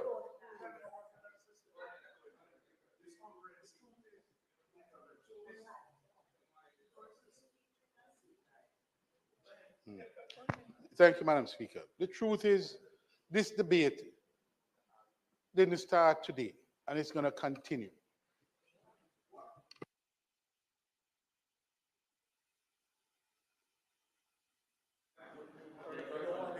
Yeah, a part of the problem must be, Minister, that the, the, it would be helpful if in this whole discussion, the evidence such as it is are produced. Because there on the one hand, there's a view that it's an experimentation that is being done, when perhaps what is needed, if a new program is being developed, it would naturally need time for certain things to happen. But in the meantime, it would help if what comes along with it, with the discussion, is the evidence to support some of the actions that are being taken. The time that is needed for certain things to occur and for certain things to work, new programs, new ideas to germinate and to work, is the time in which persons are wanting to understand exactly what the benefits are and what will be achieved by this new program. When you bring legislation of this kind in the interim to impose punishment on particularly young people, it raises all kind of concerns, because the warehousing of people become one of the prospects of what people are concerned that is being done. The second chance that most persons get in life, particularly young people, is not given to some of those individuals, and yet we are proceeding at a pace that have implication not just for the individual involved, but for the criminal justice system itself. The whole matter of plea bargain is now interrupted, and so you have to, when you come to close, Minister, you need to explain how that works, right? But the point has been raised that if you now clog the system, we already have a challenge system. You clog the system, then you allow some more hardened criminals, some of them with recidivism rates that are high, to escape, because your system is so clogged, while you're putting attention on the young people who should be getting whatever benefit is necessary and certainly supported by the evidence. So it makes the conversation very difficult, because on the one hand you're saying we're doing something, but we need time for it to germinate and for the benefits to be clear. On the other hand, you're acting in ways that are seemingly to heap punishment on particularly young people, and one of the implications of it is that the system gets so clogged that you're not moving on, and you're taking your attention off the hardened criminal. So there are a number of issues there that are real in communities, some of which I represent. We start with a failing school argument, right? And so you have people who did not benefit from the current education system. And you have the other issues. We talk about the psychosocial. I don't know of one of those in the constituency that are of concern to me. I don't know of one, and I'd love to know. And the minister know that I've been arguing for other kinds of support and attention in certain of those communities. In the meanwhile, we're waiting for Zozo and some other things to catch up with the problem. So the problem is bigger than Zozo, way bigger than Zozo. And the impression is being given, Minister, that what the government is doing is heaping punishment on people who concerns are real and need to be addressed. That's the impression that is being given. And of course, the age-old issue about taking the judgment from the judges themselves. It's a problem. So we have problems compounding problems in this particular area. And I urge you to think about it very carefully, because no one is soft on no crime. That's foolish. People are saying we want to get to how do we really solve it? So there's a problem. Everybody agree on that. How we solve it is the point of disagreement, and there's genuine disagreement. And the point is data can help us, certainly help me. That evidence-based and data-driven is what I've been preaching for years. Evidence-based and data-driven. Then in the absence of that, you wonder if it's just no more experimentation and pressure from the public, or we're just trying to do a thing. We're saying we're acting and we're tough on crime. We're getting tough on young people. And I don't know what the longer term consequence of that is going to be. So, Minister, I'd like you to really consider this thing. And there shouldn't be no rush to judgment on this. If there's a need to go back and look at the thing and calibrate it, please consider it, because now is the time to do it.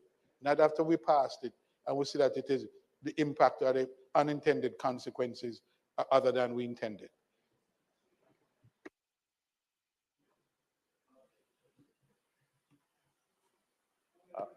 Madam Speaker, I'm not proposing to rehash the debate that has already taken place in the committee that would have reviewed the proposed amendments. But some points have been made which are valid points. Concerns have been raised, particularly by the member from St. Andrew Southeast, which, like that member, I have communities of similar profile and indeed would raise similar concerns. The member's pointed question is that where do I go if there is a flare-up of gang activity in my constituency? It is a question that members of parliament who have inner city communities, who represent particularly in urban areas, and more so now we are seeing a spread into rural Jamaica, that gang activity, particularly involving young men, is a growing concern. The government has to take a comprehensive approach to treating with the issue of violence, and specifically youth in violence.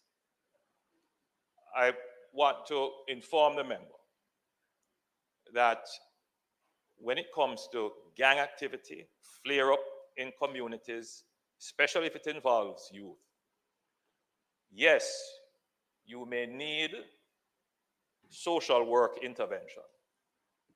Yes, some of the youngsters are probably misled. Some of the youngsters are probably from broken homes. Some of the youngsters may have been diverted into a life of crime.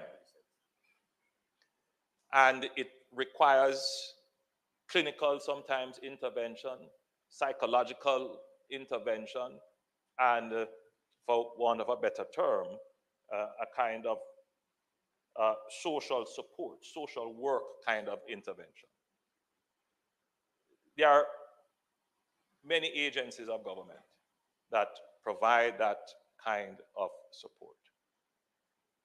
But outside of that, if it is that the member is saying that in his constituency there are young men involved in criminal activity that is causing a flare-up, then the first port of call would be the police, the police community safety branch. And they have well-trained, specialized skills in intervening in these kinds of situations, not only from a policing perspective, but many years ago, the call was, we need to invest in community policing. And we have invested significantly, substantially in developing community policing. Hold hold on, we're coming to all of those because we have to stand up and dispel the false narratives. We have invested heavily in increasing the capabilities of our police force in not just to respond in a unidimensional way. That's number one. Once they, and we have seen this all the time, every member inside here, at some point in time, if they have had a gang flare-up, would have been invited by the police commander, come let us have our community group meetings. Come let us have the community walks. I have participated many times, and I'm certain, exactly, member, so have all of you. Then how could you stand up and say that there, where do you go to? How could you stand up and say that? No, Madam Speaker, the police.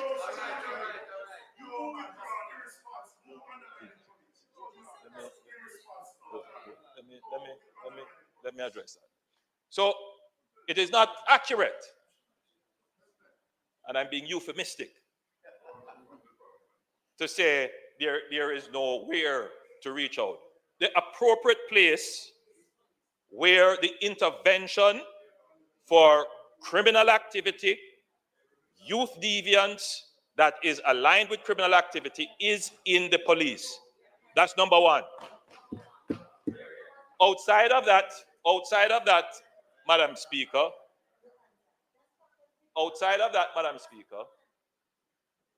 once the police are aware of the nature and profile of the young people, because the member raised the issue in a particular context, is concern for young people, particularly those below 18. That's my recollection of what you said.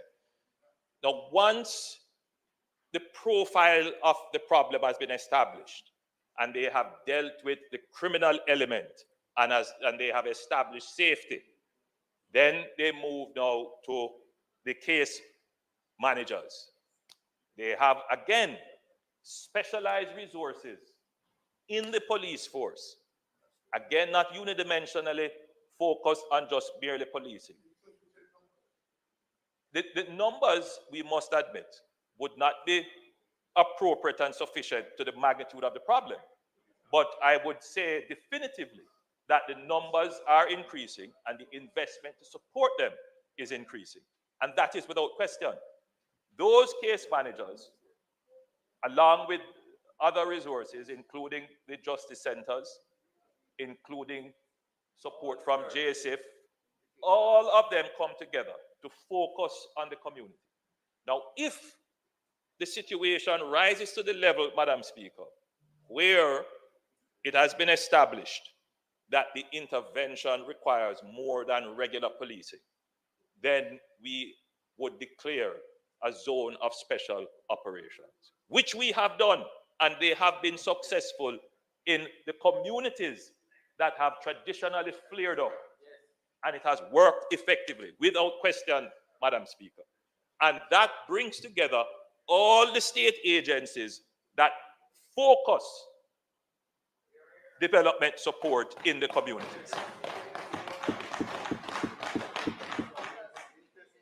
And I have gone through in my budget presentation and listed all the interventions and the massive budget that has been spent on community intervention, on youth intervention, and all the interventions, the social interventions.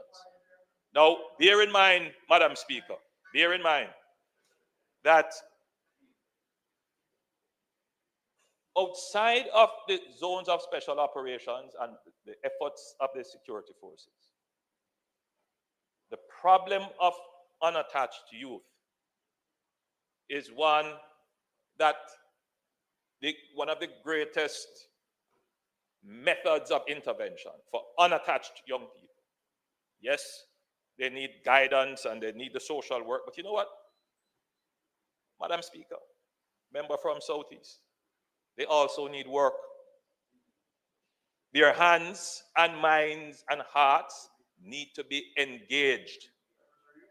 And that is why this government stands proudly to say that we have hot significantly, in more than half youth unemployment in this country. Unattached youth in this country is at the lowest level it has ever been. And we announced recently programs that will pull in our unattached youngsters who have been idle in communities for a long time. Our youngsters have now more opportunity to be integrated into the mainstream of the society and find meaningful employment.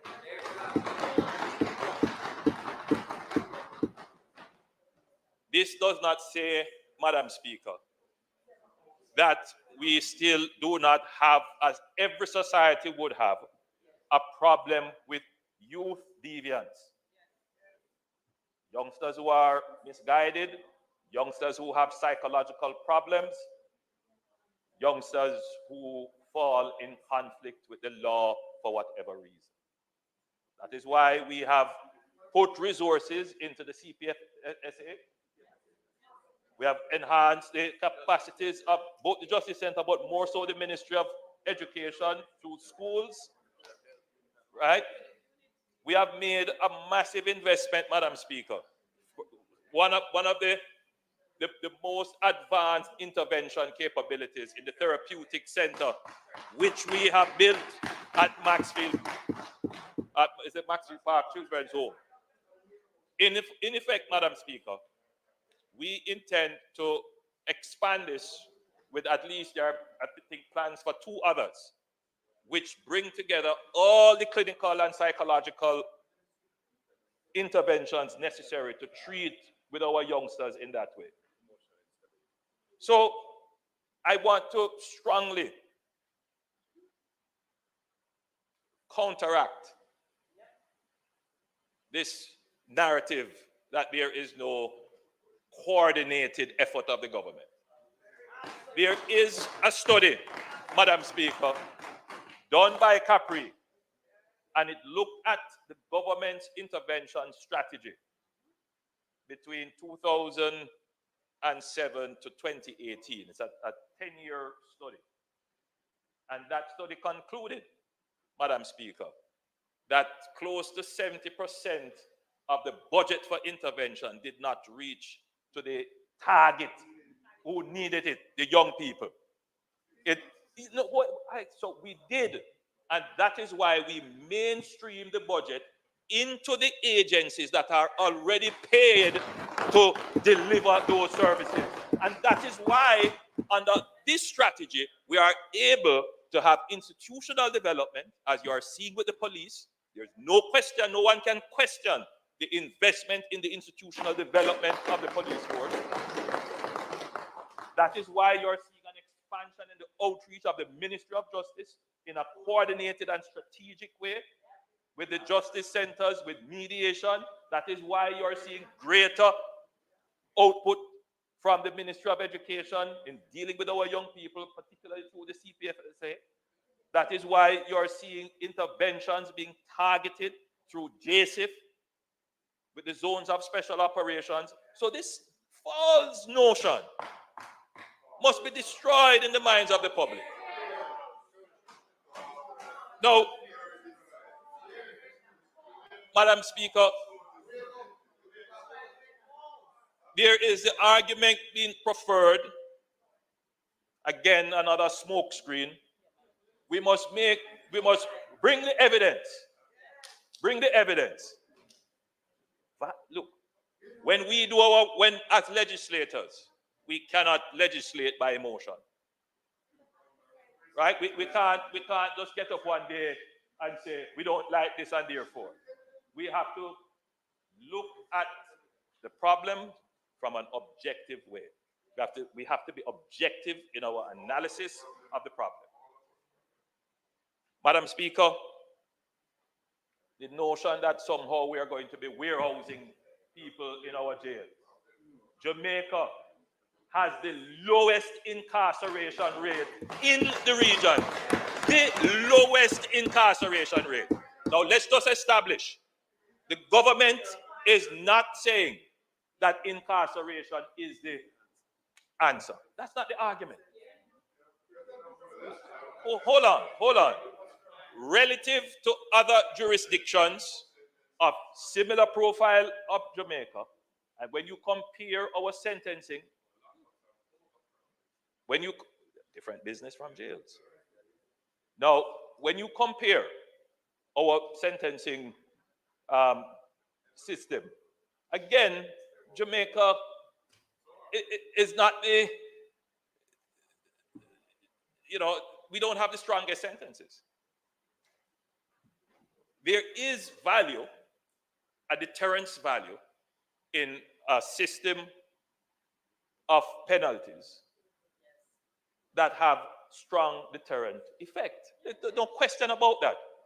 And that is why you have this strong and overwhelming call, which I'm certain the member from St. Mary Western is going to again make his plea to this House regarding going to even greater extremes.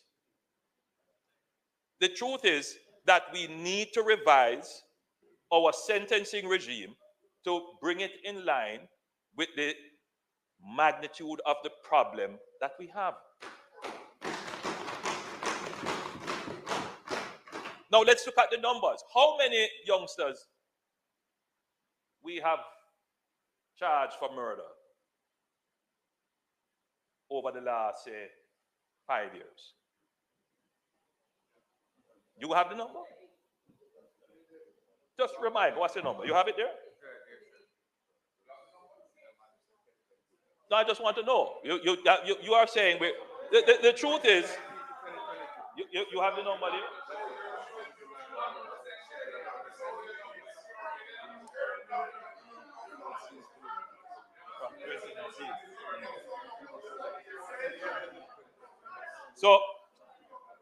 So from last year, none, from 2022 onwards. So from 2019 to 2022, we have 79 youngsters under 18. Under 18. I'm going based on the context of the member from Southeast. 17 and under, yeah. Have been arrested for murder. Yeah. It is a significant number over 3 years for youngsters. Certainly we would want it to be much lower. But I would not say that this represents a crisis situation over 3 years. And I would say that in the last 2 years, the numbers have been actually lower. No, I don't have that data. I'm just saying arrested. Now, I will get you that evidence. I will get you that data. Now, Madam Speaker, we have put in place a commission to study this issue of violence generally, but in particular, this issue of youth violence. And I agree that it is something that you can't use hard policing measures to solve. You have to pay attention to the underpinning social issues. There is no question about that. But at the same time, Madam Speaker, the government must take a comprehensive approach. And our approach, I think it's far more comprehensive than we have ever had.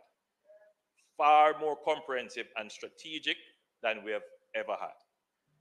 These 79 youngsters, which from 2019 to 2022 would have been arrested for murders. I am certain that after the passage of this bill, and they get the understanding of what the consequence of their actions are, in the same way that we are already seeing increased recovery of firearms, but a reduction as well in shootings. In other words, the new Firearms Act which has adjusted upward the penalties, we are already starting to see the impact of the legislation on the decisions of our young people in relation to firearm crimes. And you're going to see that reverberate right throughout the society. The stiffer penalties, the stronger penalties, the adjusted penalty regimes will have a deterrent effect on crime and criminals in the country. So I urge the members opposite to give credit to the policies of the government and to acknowledge them. And where, Madam Speaker, any of them may be having any challenge in accessing any service, or they don't know of any service, it's a simple matter, Madam Speaker, of just reaching out with a phone call. And you have called me, you can call the minister, so any of us, and we can point you in the right direction. We can point you in the right direction. So, Madam Speaker, I rest my case.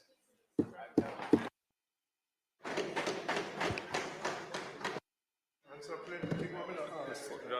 You talk about plenty thing what me not ask, and you not deal with what me ask. Where is the evidence? No. Of the 79, what were their sentences? Find out. And find out if they were light sentences.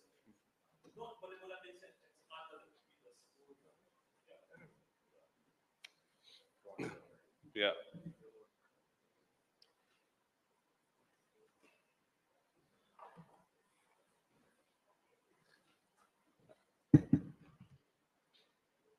Thank you, Madam Speaker. The debate today on these three bills, which are to do with sentencing policy in legislation, debate has expanded to issues around the effectiveness of the overall approach to the government in trying to tackle the terrible problem Jamaica has with violent crime. The truth of the matter is that those of us who live in or who represent constituencies with communities that have high levels of violent crime, our experience tells us that there is an inadequacy of state response to that problem.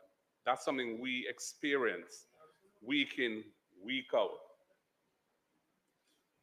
There was a time, for example, when the Peace Management Initiative was active in the corporate area in Spanish Town, St. Catherine, and so on, and where one could rely on their trained violence interrupters and their process to come into a community and assist in diffusing conflicts that have arisen and which are threatening to spiral into a series of reprisals, to try and nip that in the bud, so to speak. They have been totally defunded, and they no longer effectively exist. The Violence Prevention Alliance isn't able to play that role. The police, through the Department of the Police that deals with community policing, from time to time, they will have these, what they call widely publicized public meetings in communities where there have been problems. And they bring in other agencies to be there. Sometimes the fire department is there. Sometimes the local inspector will be there. Member of parliament may be there, and so on.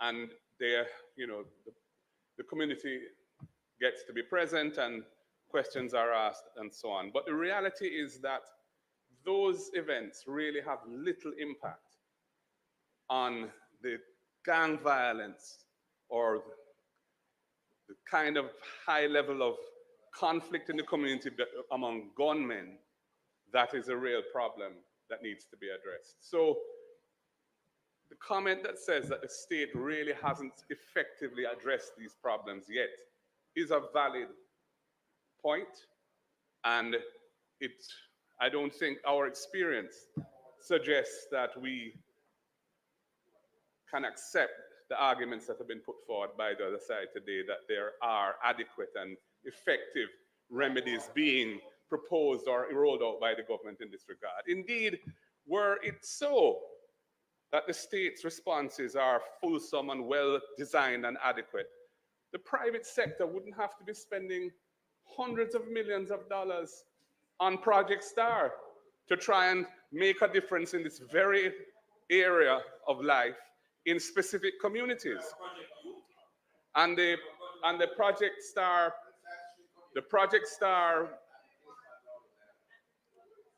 initiative is something that we commend the private sector for, and I'm not criticizing them. We have not at all. In fact, we have participated. I've participated in events that they have put on, and I strongly support their initiative.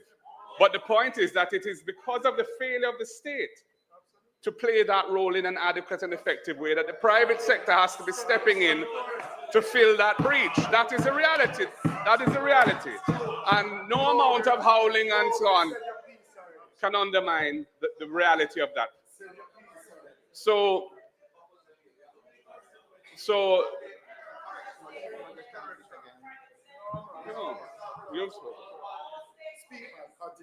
getting more specific to the bill now. The bill seeks to impose higher mandatory minimum sentences for the crime of murder. Higher, substantially higher. Now, there have been for a very long time mandatory minimum sentences for the crime of murder. Our crime of murder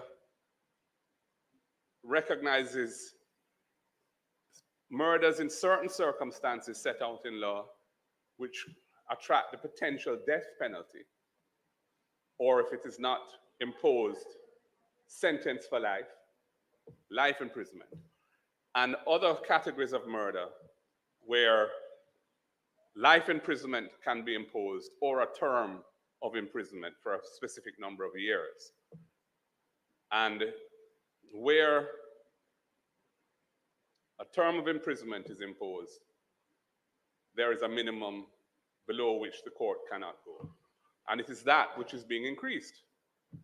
And it is being increased very substantially from, I think, 20 years to 50 years in the case of capital murder, and from 15 years as a mandatory minimum to, I believe it's 45 years for non-capital murder. Now, that is a decision that this parliament is taking, and the majority are in favor of it. As I said before, when I think these bills were first tabled, my position on that is, personally, I do not like mandatory minimum sentencing, because as somebody who is a lawyer by training, I believe that it is important in our system of governance, where we have a separation of powers between the executive, the legislature, and the judiciary. It is important that the judiciary be unfettered in playing their role of adjudicating justice in the particular case before the court. And that is a fundamental role that they play. So what we are here in Parliament making law, and when we impose a mandatory minimum sentence, what we're saying is, regardless of what happens in a particular case, if someone is charged for this offense, the judge has to impose a sentence of at least this minimum amount. And that used to be 15 years for non-capital murder. It could be life, and it was often somewhere in between. Now it is going to be, I believe it's 45, the Joint Select Committee says it's a minimum of 45 years or up to life. And for capital murder, a minimum of 50 years or up to life. Then there's the whole issue of parole. Now, parole is not a right. Parole is something that's granted at the discretion of the parole board and cannot be applied for before a certain portion of your sentence has been served. What the legislation also seeks to do is to say that you are not eligible for parole. You can't apply for parole until you've served a much longer period of time. whether it be for capital or non-capital murder. The effect of this is going to be that the prison population, unless crime, the rates of crime in this country substantially change from where they have been, you're going to have a growing prison population because the duration of the sentences is going to be much longer. We already have heavily overcrowded prisons, especially maximum security prisons. Overcrowded prisons. Our prisons are old. The two main prisons that we have, Tower Street Correctional Facility, better known as GP, and St. Catherine District Prison, are both very old facilities. They are they have serious structural problems, and they are heavily overcrowded.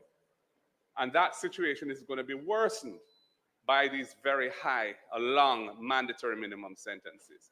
It also has the effect, apart from the justice side of it, which I've expressed my concern about, which is that it takes away the ability of the judge to look at the facts of the particular case, the circumstances of the case, and impose a sentence that that judge feels is appropriate. That is being, to some extent, curtailed and restricted because there's a floor imposed by Parliament below which the judge cannot go. And it's a very high floor under this legislation. Very high floor.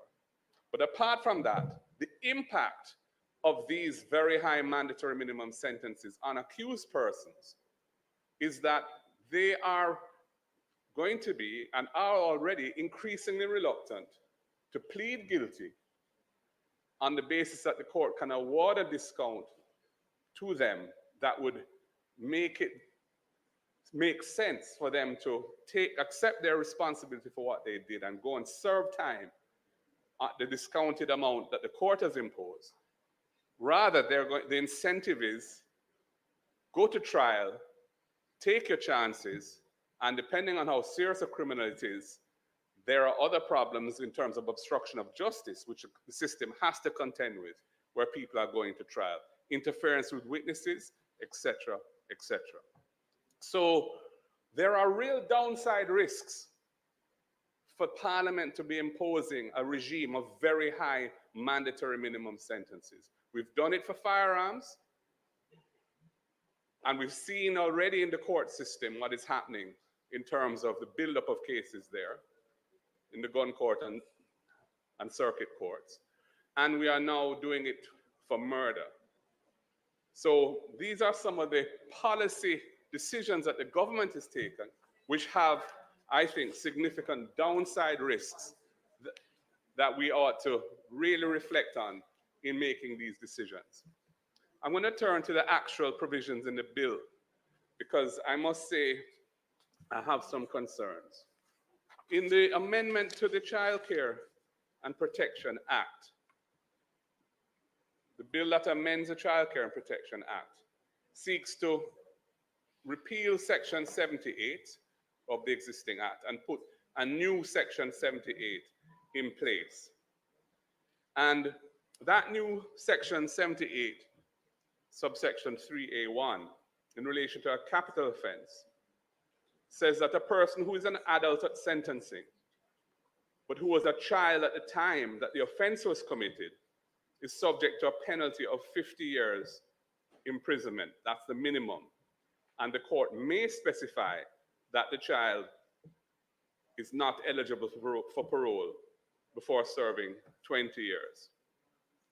So what this does is that it treats a person who offended when they were a child as subject to the same minimum penalty of 50 years imprisonment as a person who committed that offense as an adult. Now, this runs against what is now, I think, internationally accepted policy, that children when they come into conflict with the law are to be treated by the court system in a more sympathetic way than how adults are. And the reason for that, of course, is because the kind of issues that children and adolescents in particular are grappling with, and the bad choices that children make because their cognitive skills are not fully developed until they're adults, means that imposing very harsh mandatory minimum sentences is unfair and unwise as a response to how you deal with a child.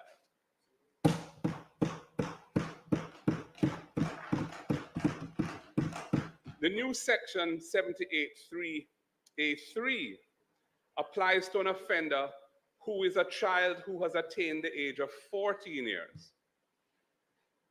And it says that that child who has achieved or attained the age of 14 years is subject to, and commits a murder, is subject to a minimum penalty of 50 years imprisonment. And the court may specify that the child is not eligible for parole before serving 20 years. So it's applying the same regime to a child who is before the court and being sentenced, who is between the ages of 14 and 17 years old, and who may have committed that offense when they were under 14 years. It says, read the provision. It says that when they are before the court as a child who has attained the age of 14, this is a regime that should apply to them. But when they committed the offense, they may have been under the age of 14. That is what it says. That is what it says. Look at it. Now, it may be that there's an ambiguity in the wording of the provision, but it can be read in that way. And I think that's a problem. So the new section 78(3)(a)(2) applies where the offense is capital murder and the offender is under the age of 14. So this is another limb of this now, where the offender is under the age of 14. And I assume that means at the time they're being sentenced. On the other hand, the new section 78(4) applies where the child under the age of 14 commits an offense specified in the fourth schedule. But the fourth schedule includes murder. So you have two parallel tracks dealing with children who are under 14 when they commit murder. You have one under 78(4), and you have one under 78(3)(a) Roman 2. How those two operate at the same time is unclear to me. And I think that's problematic. The new section 78(5) applies where a child of 14 or more years is convicted of non-capital murder. And it says that a child is subject to a minimum penalty of 30 years imprisonment. And the court may specify that the child is not eligible for parole before serving 15 years. Again, this can be read as applying even if the child who is being sentenced was less than 14 years when the offense was committed, because it's speaking in the present tense to the child before the court who is being sentenced and has attained 14 or more years. But what about their age when they committed the offense? That must be brought into account. So in my view, these provisions in the new section 78 of the Child Care and Protection Act, as amended by this bill, are arguably incompatible with the right of every child to such measures of protection as are required by virtue of the status of being a minor or as part of the family, society, and state, which section 13(3)(k) of the Constitution guarantees, and is therefore arguably unconstitutional. I'm concerned that the new section 78 violates the Constitution, and I'm saying it here because we are sworn to uphold and defend the Constitution, and I do not like to pass legislation which may be unconstitutional. And our children are given rights under the Constitution to measures of protection as are required by virtue of being a minor. Furthermore, to impose these long mandatory minimum sentences on persons who offend when they are children, and possibly even offend when they are less than 14 years old, is really excessive. 50 years is a very, very long time. 30 years for non-capital murder for a child offender. And it is not in keeping with the spirit and intent of the Child Care and Protection Act. The Child Care and Protection Act was really there to ensure that children are appropriately dealt with when they come into conflict with the law and how the justice system deals with them. And this, I think, is really inconsistent with the spirit and intent of the Child Care and Protection Act, and indeed with the UN Convention on the Rights of the Child. And UNICEF, who is one of our international development partners, specializing, of course, in children, matters related to children, have written of their tremendous concern with this aspect of the legislation. So I'm really asking the Minister of Justice to look again at Section 78 and the amendments, the new Section 78 that this is seeking to impose. I am not aware that there is a sense that persons who commit offenses as children are being sentenced in too lenient a way. I've not heard anybody say that before. I've seen no evidence to suggest it. So I'm really not sure what's behind this.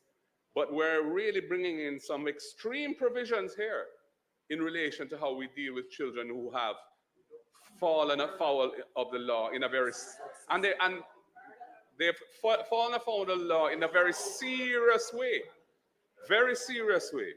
And the law must respond appropriately, but mandatory minimum sentencing for children doesn't allow the court to look at the circumstances of that child, look at the circumstances in which the offense was committed, and to fashion an appropriate penalty and supporting regime to enable that child to hopefully be rehabilitated, which is really what ought to happen. If you're sentenced for 50 years minimum, what chance of rehabilitation is there? You know, it's...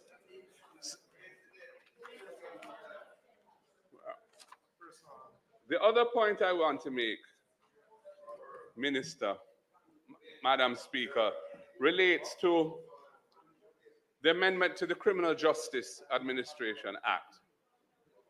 And it's dealing with the regime of discounts that are available if you plead guilty. And where somebody is pleading guilty to an offense which would attract a life sentence, for the purpose of working out what the discount would be and what the sentence should be that is imposed, you have to deem that offense to be subject to a certain number of years. And what the legislation is saying here in the new 42F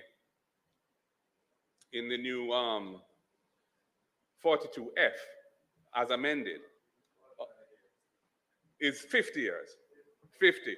And I'm glad you said that, Minister, because my recommendation is that should be 45 years. And let me tell you why. Because the effect of it, if you plead guilty at the earliest opportunity that you can, which is what we want to encourage people to do if they're guilty, the 1/3 discount that is available would take you to, if it's a 45-year deemed thing, would take you to 30 years, which is the minimum sentence for non-capital murder. So it would be a coherent system. If it's at 50, a 1/3 of 50 is actually higher than the minimum. So you're incentivizing them to go to trial rather than incentivizing them to plead guilty. So if you put the deemed number of years that's applicable or is treated as being equivalent to a life sentence at 45 rather than 50, you have a coherent system. Assist the leader of the opposition and colleagues.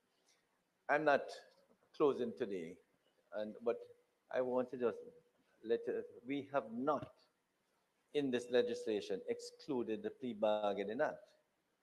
And one of the good things about high sentence, which I will explain when I close, it might encourage most of them to plead guilty, which is what happened in the United States. You're with me? In other words, we may not be imposing the criminal administration that, discount. But once they plead guilty, they're in a position to engage in plea bargaining. So it could be in the sentence once it is agreed with the judge. Thank you, Minister. And I understand that point. I'm just simply saying, since you are amending Section 42F, if you chose 45 years rather than 50, the effect of it would be that the incentive would still be to plead guilty rather than to take a chance at trial. Well, those provisions are still going to be in the law, so we may as well make them coherent. So, Madam Speaker, I have real concerns about the treatment of Section 78 of the Child Care and Protection Act. I understand the desire in sentencing persons who commit offenses as adults, especially the offense of murder, capital and non-capital, that the government wants to send a signal by imposing much higher mandatory minimum sentences than existed before. I understand that sentiment. The hope is that it will have a deterrent effect. That remains to be seen. I want to bring to Parliament's attention the downside risks of that approach, which are much heavier problems of overcrowding in the prisons, greater pressure on the prison population. Chances are that there will be greater burdens of courts in the of cases in the criminal justice system, because persons are facing high mandatory minimum sentences and therefore are less inclined to plead guilty and more inclined to take their chances with trial in an environment where we know that witness intimidation and worse is a real problem, and even jury interference is a problem. So we're putting much greater stresses on the system, the criminal justice system, both in trial process and in the correctional facilities when we take this approach. And I wanted to mention it in Parliament because I mentioned it in the context of the firearms legislation, only to hear from the Minister of National Security, I think in December, that amendments are being brought, which we haven't seen yet, because of the very issues I raised then. And the other thing I wanted to put on record was my own concern about an approach, not so much in the context of murder, because we've always had mandatory minimum sentences, although the levels are being doubled or thereabouts. But we've seen it in the context of firearms. I don't know what else the government is going to come with. Essentially, we're seeing a trend of taking away of judicial discretion over sentencing and giving Parliament the say rather than the judges the say. And that is not the way our system is supposed to operate. And I'm not aware of any evidence that suggests that our judges are not sentencing appropriately. They can sentence up to life, and they often give very heavy sentences. So the claim is being made. The claim is being made, but the Prime Minister didn't have the data on the sentencing patterns for those children. He had data on how many children had been charged between 2019 and 2022, but the sentencing aspect of it, we didn't have that data. So I'm just saying that from my perspective, this is a trend that I'm seeing, and it is a trend which goes against the normal, well-established principles of separation of powers and the very important role that judges have to play, which is to ensure that they do justice in the case before them. The victims are there, and the victims and the families of the victims must have a say and must be able to, and they are able to give a statement so that the court has their views to take into account. But the range of circumstances in which people offend varies widely. A former criminal lawyer, once upon a time a distinguished criminal lawyer before he started to do all this conveyancing and so on. You know that, Minister. You know that. You know, it's a vicious serial killer is at one end. And then you have at the other end a youngster who gets into bad company and has no prior record and gets into a situation and does something stupid, and somebody is killed by it. And you can't treat them in the same. You can't, because they're not the same circumstances. One can be rehabilitated, and even Forgiveness, you may not forget, but forgiveness is an important part of the healing of victims and their families as well. And, they want to see an appropriate sentence. But the consciousness of our people can be elevated to the level where people get closure from having seen that justice done. And justice includes a proportionate response to what took place. Proportionality is vital. So, Madam Speaker, those are my submissions. I hope that the Minister will have another look at the new Section 78 very carefully in the context of the right of the child under the Constitution that I mentioned here, and the international treatment and requirements of the UN Convention on the Rights of the Child that Jamaica is a signatory to, and which indeed led to the Child Care and Protection Act being enacted. I wouldn't want to see us go down a route that we later have to backtrack on and wheel and come again. I thank you, Madam Speaker. Minister, I know you're not closing, so House Leader.